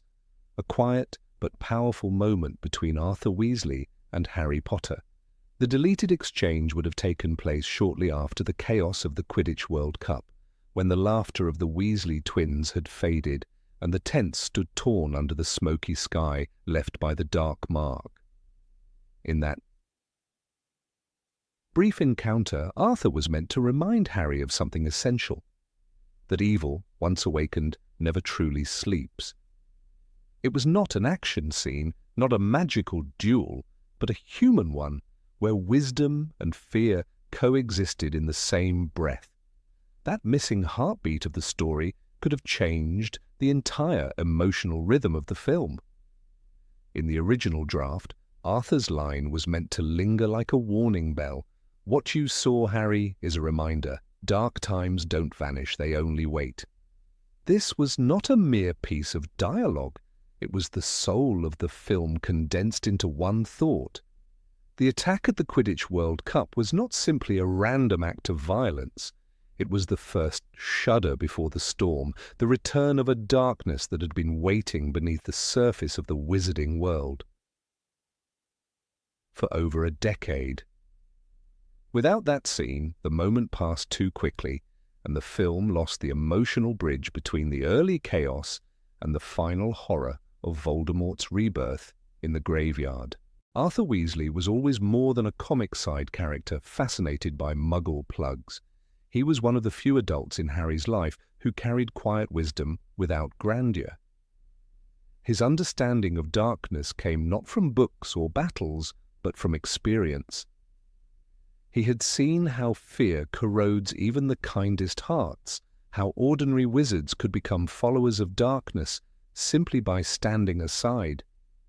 That small conversation would have allowed viewers to see in Arthur what Dumbledore saw, a man of integrity, whose goodness was not naive but chosen in full awareness of what evil costs. In the book, Arthur's concern for Harry's emotional state after the World Cup is barely mentioned, yet it's felt between the lines. Rowling often used silence as a form of storytelling. When the trio returns to the Burrow, the narrative quickly moves toward Hogwarts, but we sense a shadow has settled over them. It was hard to believe, the text reads, that only a few hours earlier they had been watching the match in high spirits. That missing scene would have transformed this quiet transition into something more layered, a mentor's moment of truth shared with a boy who was about to face horrors he could not yet imagine. The film version, however, moved swiftly from spectacle to school. The tent fire still burned in the memory, but it was never tied to anything larger. By cutting the scene, the filmmakers lost a chance to plant a seed, that what Harry witnessed was not an isolated event, but a sign. The mark in the sky was not just the symbol of Voldemort's followers, it was a mirror of the one that would soon burn on forearms across Britain, a prelude to the resurrection of a master who was never truly gone. Arthur's line, simple and almost whispered, would have worked as thematic foreshadowing. In the Goblet of Fire, Rowling begins to draw the line between childhood and war, innocence and inevitability. By the end of the book, Harry stands in the graveyard surrounded by death, forced to look into Voldemort's eyes. The missing scene would have echoed in that moment, Arthur's quiet words returning like an echo of truth. The audience would have remembered the fatherly warning that darkness waits, that it never dies, only retreats into the corners of history. Arthur's presence in that moment could have also strengthened the emotional foundation of the Weasley family. The Weasleys were the closest thing Harry had to a real home, and Arthur was the steady centre of it. His compassion, his belief in goodness, and his understanding of human frailty balanced Molly's maternal warmth. In showing him as the bearer of grim knowledge, the story would have revealed another side, the part of him that had seen death, that had lost friends and yet still believed in laughter and family dinners. That duality is what made him one of the most quietly powerful figures in the entire series. Thematically, the scene would have mirrored the conversation Dumbledore has with Harry at the end of the book, when he says, "Dark and difficult times lie ahead. Soon we must all face the choice between what is right and what is easy." Both lines express the same moral gravity.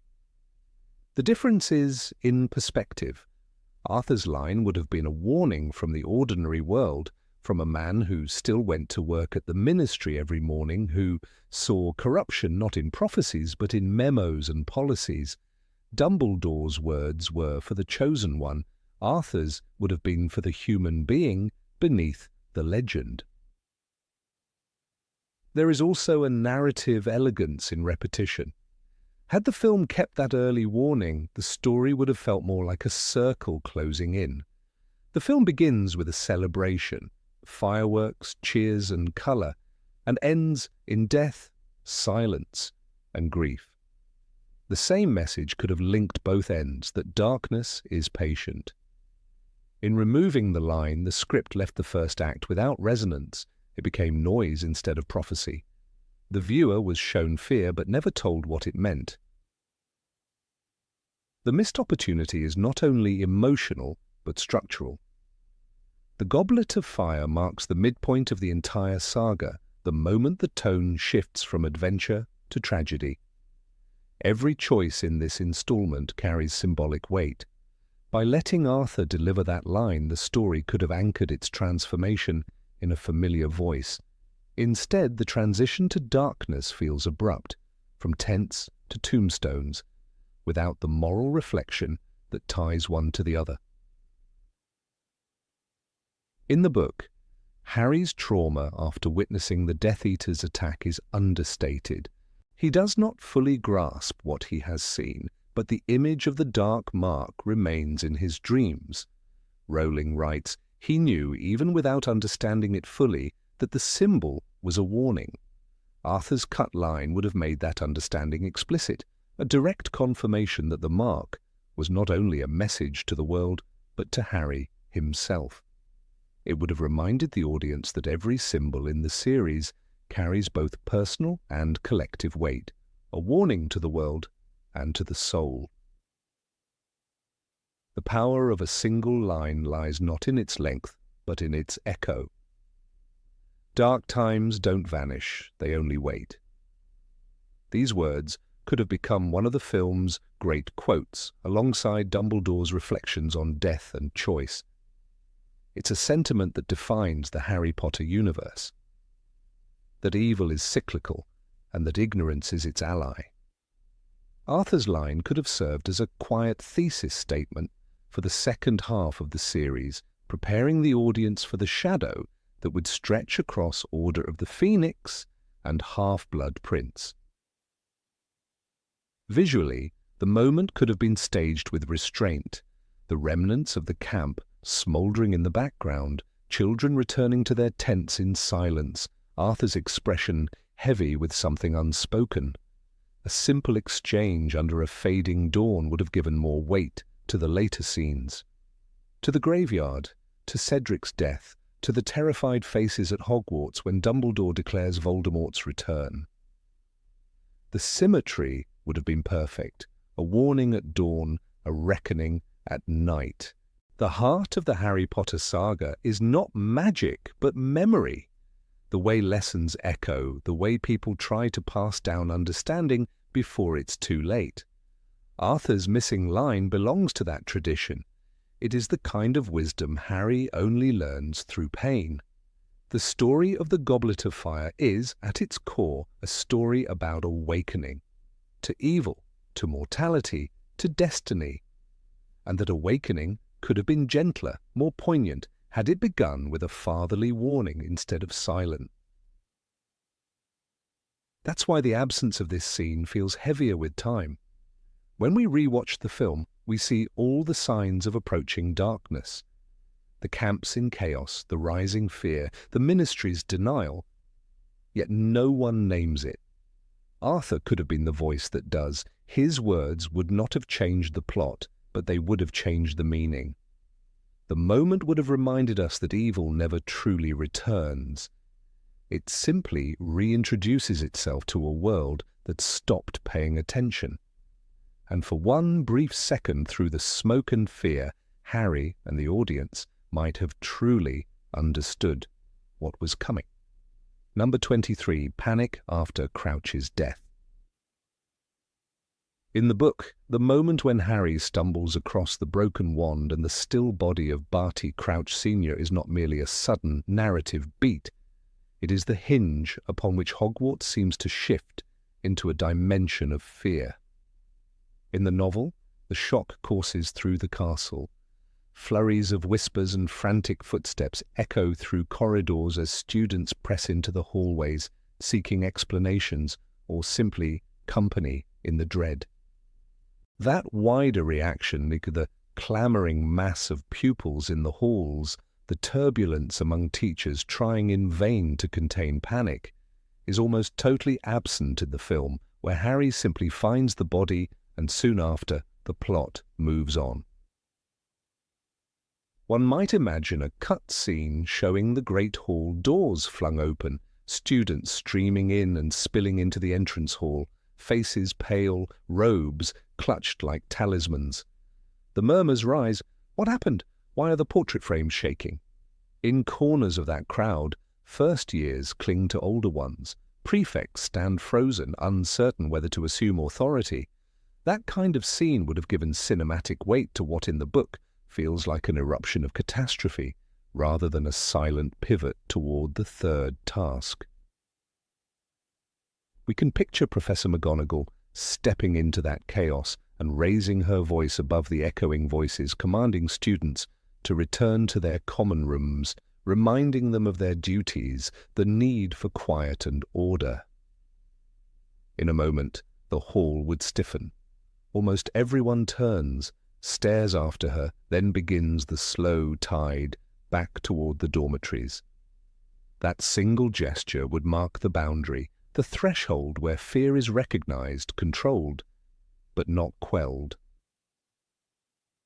At the same time, Professor Hagrid, hulking and sorrowful, might argue in low rage with Moody, still disguised as Moody, insisting that Hogwarts must be told that the students deserve to know that secrecy will only breed more terror.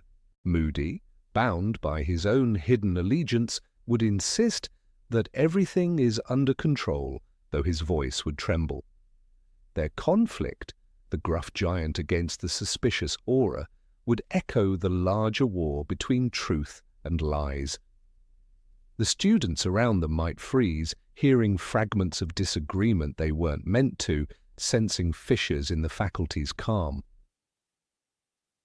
That kind of scene, teacher to teacher in front of the students, would underscore that Hogwarts is not a fortress untouched by darkness, but a living organism with walls and foundations that thrum with tension when danger approaches. The very stones would seem to hold their breath, waiting for what will come next. In the book, after the revelation of Crouch Sr.'s death, Hermione says, "If this is happening at Hogwarts, there's no such thing as saying we're safe here." That line carries a truth that resonates through corridors and dormitories, but the film, by skipping the communal reaction, forces the audience to absorb that shock almost exclusively through Harry and Dumbledore, bypassing the broader human cost. A specific parallel is in Harry Potter and the Goblet of Fire, when shortly thereafter the staff convenes in grave discussion. In the book, the heavy hush in the staff room, the shifting of robes, the murmured objections from Snape or Flitwick, these all suggest that even the professors feel disoriented, unsettled by how swiftly the castle has grown vulnerable. The script's decision to compress or eliminate that moment means the castle itself remains too obviously impregnable in the film. Consider too how, in the novel, students talk among themselves. Did you hear what happened? They found him in the maze, his body. Something unnatural about it. Rumors spread, terrified eyes flash. The entire Hogwarts community becomes a hive of anxious energy. In film, that background hum of fear is missing. The spectators don't see the thousands of anxious whispers, the clenching of robes, the sudden hush when any door creaks down a hallway. In effect, the cutscene would have provided the rhythm of transition from the suspense of the maze through the horror of discovery to the urgent dread of what lies ahead. Without it, the film jumps too sharply.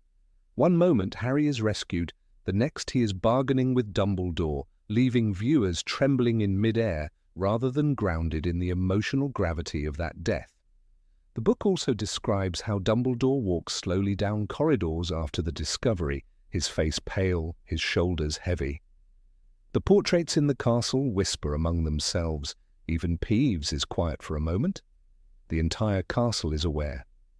That pervasive atmosphere can't be captured by a cut to an exterior shot. In the film, we lose that ambient recognition of dread. By contrast, a brief hallway scene, students halted, shifting shadows in torchlight, the distant rumble of professors' shoes, would let the audience feel the castle vibrate, sense that Hogwarts is no longer only sanctuary, but a front line in war. In that pause, the viewer would intuitively accept that the third task is not just another dangerous trial, but a progression deeper into threat, deeper into uncertainty.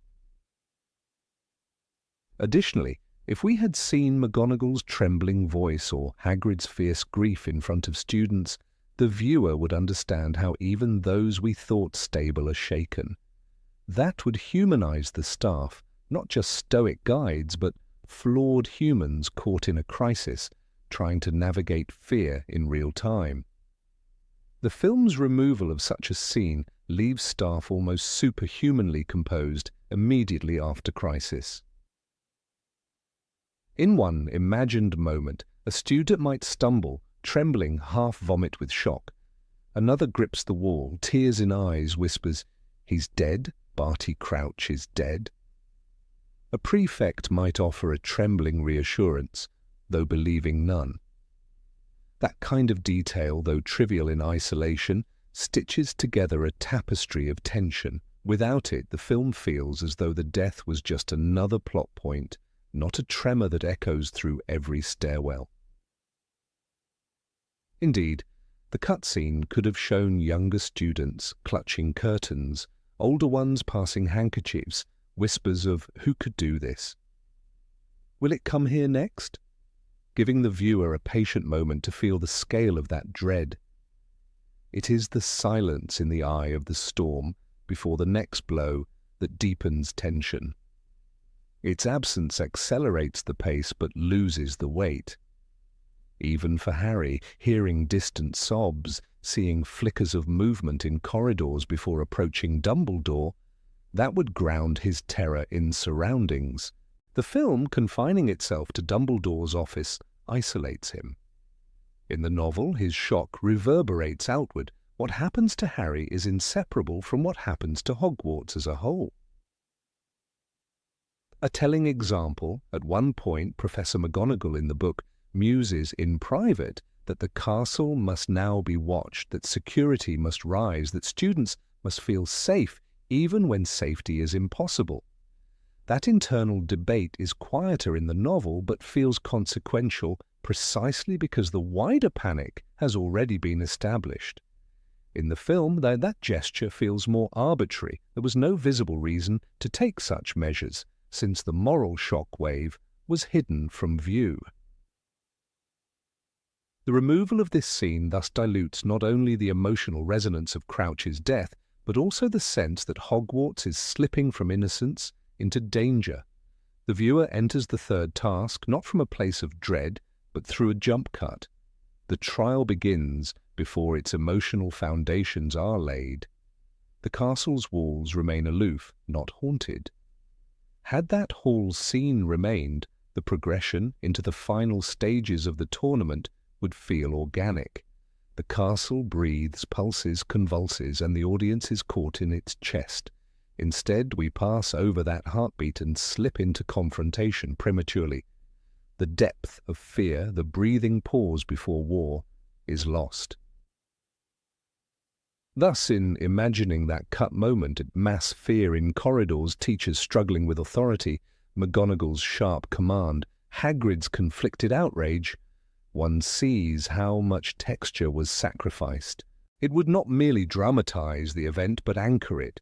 Make the death a turning point not just for Harry, but for Hogwarts itself. The film omits that anchor, and the emotional tides run untethered. Number 24. Dumbledore and McGonagall's conversation. When Harry Potter and the Goblet of Fire was released in 2005, one of the strongest criticisms came from those who felt that Albus Dumbledore's character had changed dramatically. Gone was the calm, wise headmaster whose words carried quiet power. In his place, many fans saw a hurried, almost impatient mentor who at times appeared to lose his composure. The now infamous scene where he rushes toward Harry demanding, "Did you put your name in the Goblet of Fire?" delivered in a voice nothing like the calm Dumbledore of the books, became the subject of endless debates, but few people know that the film originally contained a quiet conversation between Dumbledore and Professor McGonagall, a scene that could have rebalanced everything we think about his portrayal. That missing exchange would have changed how audiences understood Dumbledore's choices and his silence for the rest of the series. In the deleted script fragment, Dumbledore was shown sitting alone in his circular office. The pensieve on his desk glowed faintly, casting soft silver light on his face. He looked older, more fragile and more human than we had ever seen him before. McGonagall entered quietly, her voice heavy with concern. She pleaded that Harry was too young for what awaited him, that the Triwizard Tournament was a cruel test, even for grown wizards. Dumbledore, after a long pause, replied that precisely because of this cruelty, Harry had to face it. His life, he said, would always be a test. This moment, brief and understated, added a philosophical layer that the final cut sorely missed. The tone of that exchange revealed something fundamental about Dumbledore's inner world, a mixture of faith, regret, and inevitability. In the books, J.K. Rowling often shows him as a man who understands suffering deeply, but still allows it to unfold when he believes it must. In Harry Potter and the Order of the Phoenix, he tells Harry, "You are not nearly as confused as you ought to be." It's his way of saying that wisdom comes only through hardship. This deleted film scene would have mirrored that philosophy perfectly. Instead of making Dumbledore seem careless or detached, it would have shown him as painfully aware of what Harry was about to endure. Michael Gambon's version of Dumbledore often leaned toward emotional restraint, mixed with flashes of steel. Yet the Goblet of Fire screenplay offered him a rare chance to explore the quiet weight of leadership, and it was cut away. In that lost moment, we would have seen him not as an eccentric manipulator of fate, but as a weary guardian making impossible choices. McGonagall's concern would have served as the moral counterpoint, the compassionate heart of Hogwarts challenging the stoic philosopher who must let destiny run its course. It was not just a dialogue, it was the moral axis of the story. If the scene had remained, it would have cast new light on every subsequent choice Dumbledore made. When he later refuses to intervene as Harry faces the dragons, or when he lets events unfold in the graveyard, audiences would have understood that these were not moments of neglect, but of deliberate, painful restraint. The Dumbledore of that lost conversation would not be the man who rushes in shouting, but the one who believes that pain is a teacher, the one who knows that protection can at times be the most dangerous form of love. This deleted moment also deepens McGonagall's character in ways rarely explored in the films. Throughout the series, she is portrayed as stern yet loyal, her affection buried beneath discipline. But in Rowling's pages, her emotional intelligence often surpasses that of her peers. She sees the toll that Dumbledore's decisions take, not only on Harry, but on the man himself. During Dumbledore's funeral in Half-Blood Prince, McGonagall's grief is almost maternal. In this removed exchange, she was not just a teacher speaking to her superior. She was the conscience of Hogwarts questioning the cost of wisdom. Her concern reminded viewers that behind every prophecy and grand plan stands a child who must bleed for it. The director, Mike Newell, reportedly worried that such scenes slowed the film's rhythm. The Goblet of Fire was already a dense story, balancing the tournament's danger with teenage emotions and the looming threat of Voldemort's return. Yet in sacrificing reflection for pace, something essential was lost. The film became louder, faster, but shallower. The quiet philosophy that defines Rowling's world, the belief that endurance and suffering are intertwined with growth, was pushed to the edges. The result was a Dumbledore who appeared reactive instead of prophetic, impatient instead of wise. What makes this cut so significant is that it directly addressed one of the central questions of the series: why Dumbledore lets Harry suffer. In the Deathly Hallows, he finally confesses to Harry, "I cared more for your happiness than your knowing the truth." It's one of the most haunting admissions in the saga. The removed conversation from Goblet of Fire would have been an early echo of that confession, a glimpse into the guilt he carried even before everything fell apart. We would have seen him as a man trapped between love and foresight, unable to shield the boy he had come to see as family. It's important to remember that by the time of the Triwizard Tournament, Dumbledore already knew fragments of the prophecy linking Harry and Voldemort. He understood that the boy's life would never be ordinary, that each trial would forge him for the inevitable end. His words to McGonagall, "His life will always be a test," summarize that burden perfectly. They also humanize it. Instead of a distant chess master moving pieces across a board, this Dumbledore becomes a father figure haunted by inevitability. It reframes his calm in later films not as indifference but as endurance. The emotional architecture of this scene also fits perfectly within the moral structure of the Goblet of Fire. The entire story is about forced maturity, a boy thrust into the cruel rituals of adulthood.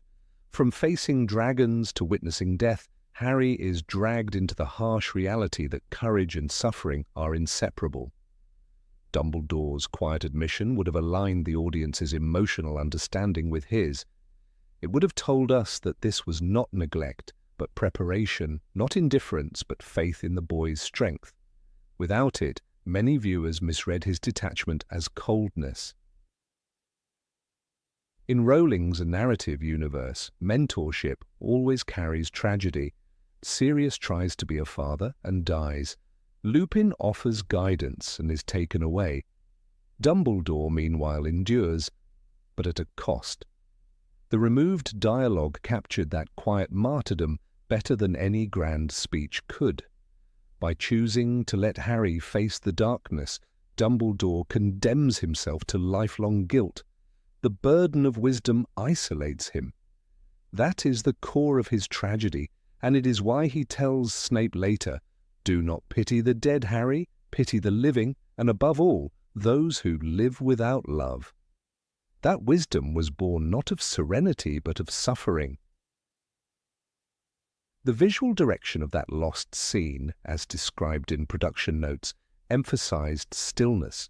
The fire burned low. McGonagall's tartan robe caught the reflection of the Pensieve's light.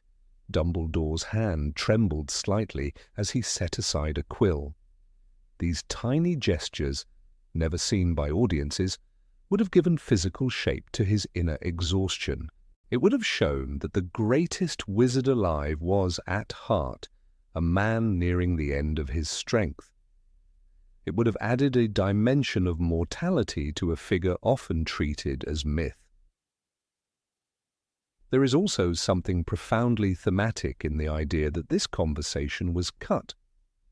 The Goblet of Fire is the moment when innocence ends, not just for Harry, but for the series itself.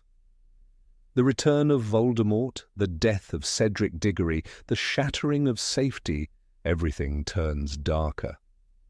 Dumbledore's deleted reflection would have been the bridge between the childlike magic of the early films and the philosophical gravity of the later ones. It was the missing heartbeat between spectacle and soul. What remains fascinating is that even without the scene, echoes of its sentiment survive in Dumbledore's later behavior. When he stands before the Minister of Magic, defending Harry's account of Voldemort's return, there's that same tired resolve in his eyes. When he sends Harry back to the Dursleys every summer, it's not because he is cruel, but because he knows the boy must learn to live with pain, to find compassion through it. The lost dialogue would have articulated what fans later pieced together through years of analysis, that Dumbledore's love was the hardest kind, the love that lets go.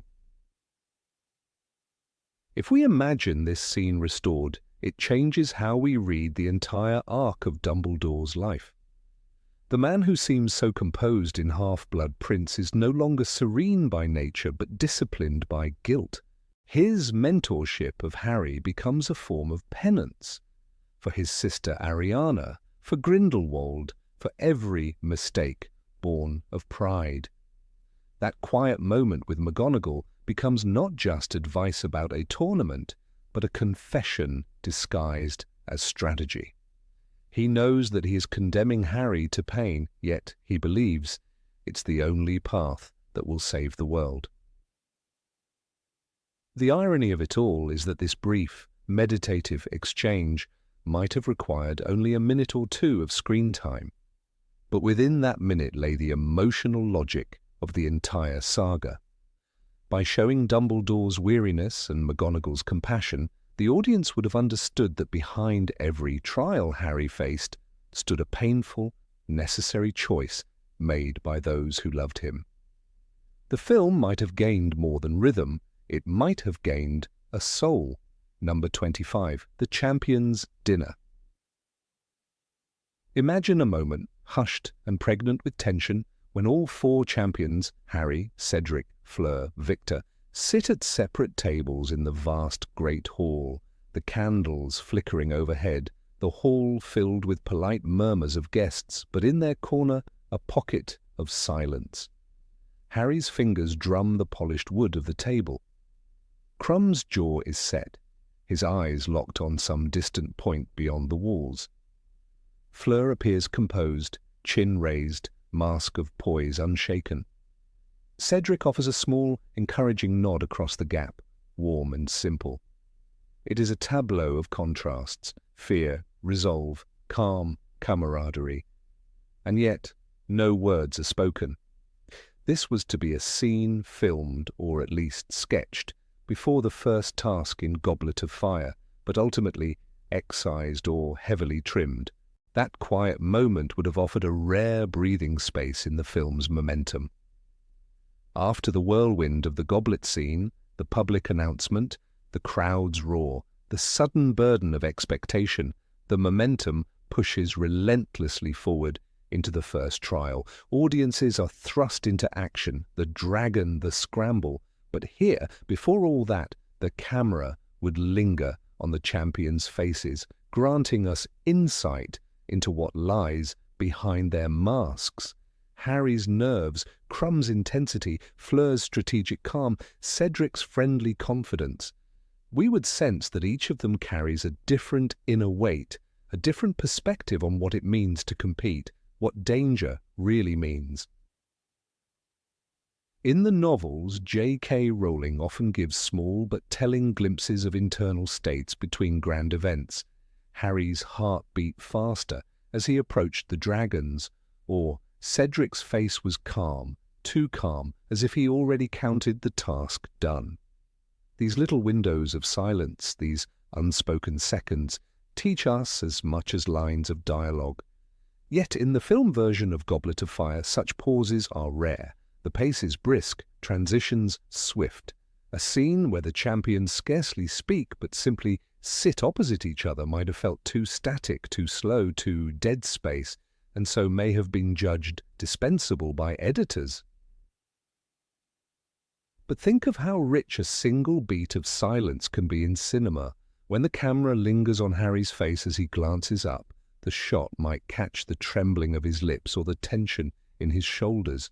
Opposite him, Crum's brow might furrow, his eyes narrowing, and Fleur's posture remain unnervingly straight, graceful like a poised bird. Cedric, across the room, lifts his head and nods, a wordless signal of solidarity. In those glances we would read stories. What if Fleur's eyes flick momentarily toward Harry, measuring him? What if Crumb's gaze shifts, internally debating strategy? What if Harry, bracing himself, draws a shaky breath as he watches Cedric's steady confidence? The scene becomes a mosaic of inner worlds. One specific illustrative detail.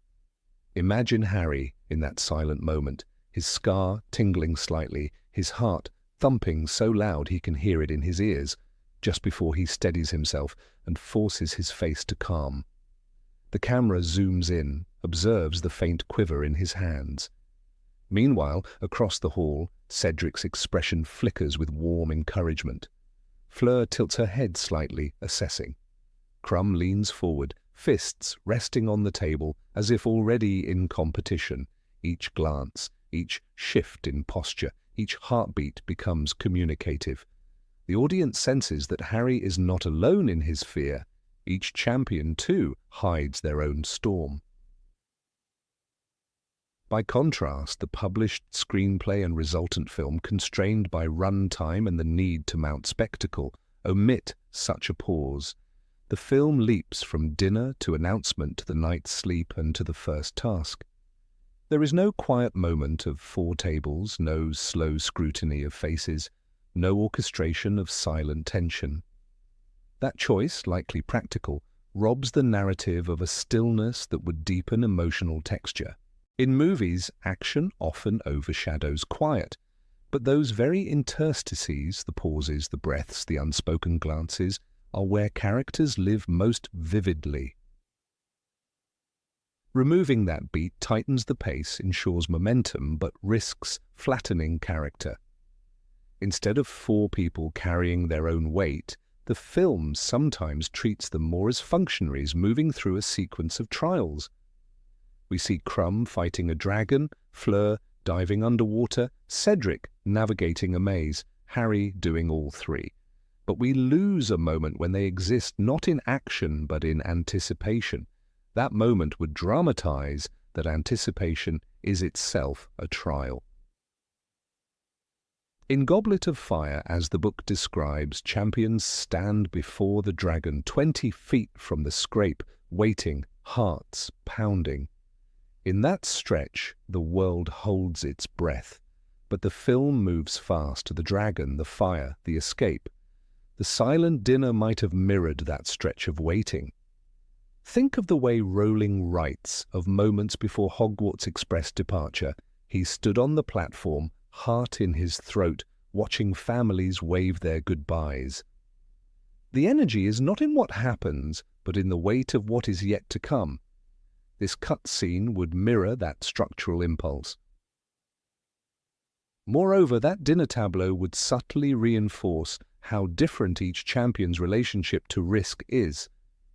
Crumb, disciplined and trained, faces danger as challenge. Fleur sees it as puzzle or performance. Cedric, earnest and fair, seems to treat it as a stage for honor. Harry, burdened by prophecy and expectation, staggers between dread and resolve. The silent interlude would bring those distinctions to the surface without a single spoken line. We would see, not hear. There's also a dramatic counterpoint in contrast. The great hall is bright, ornate, full of noise and festivity. Elsewhere in the story, much of the action occurs in darkness, in subterranean tunnels, in rain or mud or fog. To insert a pause of near silence in that milieu heightens what comes next. After that quiet, the roar of dragons must feel louder, the plunge into water must feel more urgent, the maze more oppressive. The cut weakens the film's potential to play light and dark in alternation. On the flip side, one can argue that in cinema the danger is that silence becomes stagnation. A film that pauses too often risks losing audience attention. Editors must balance character moments with forward motion. A 3-minute stretch of silent glances, however emotionally potent, might feel like filler in a long spectacle. Filmmakers depend on momentum to carry audiences. Perhaps that is why this scene was judged extra. Too slow, too internal, too interruptive,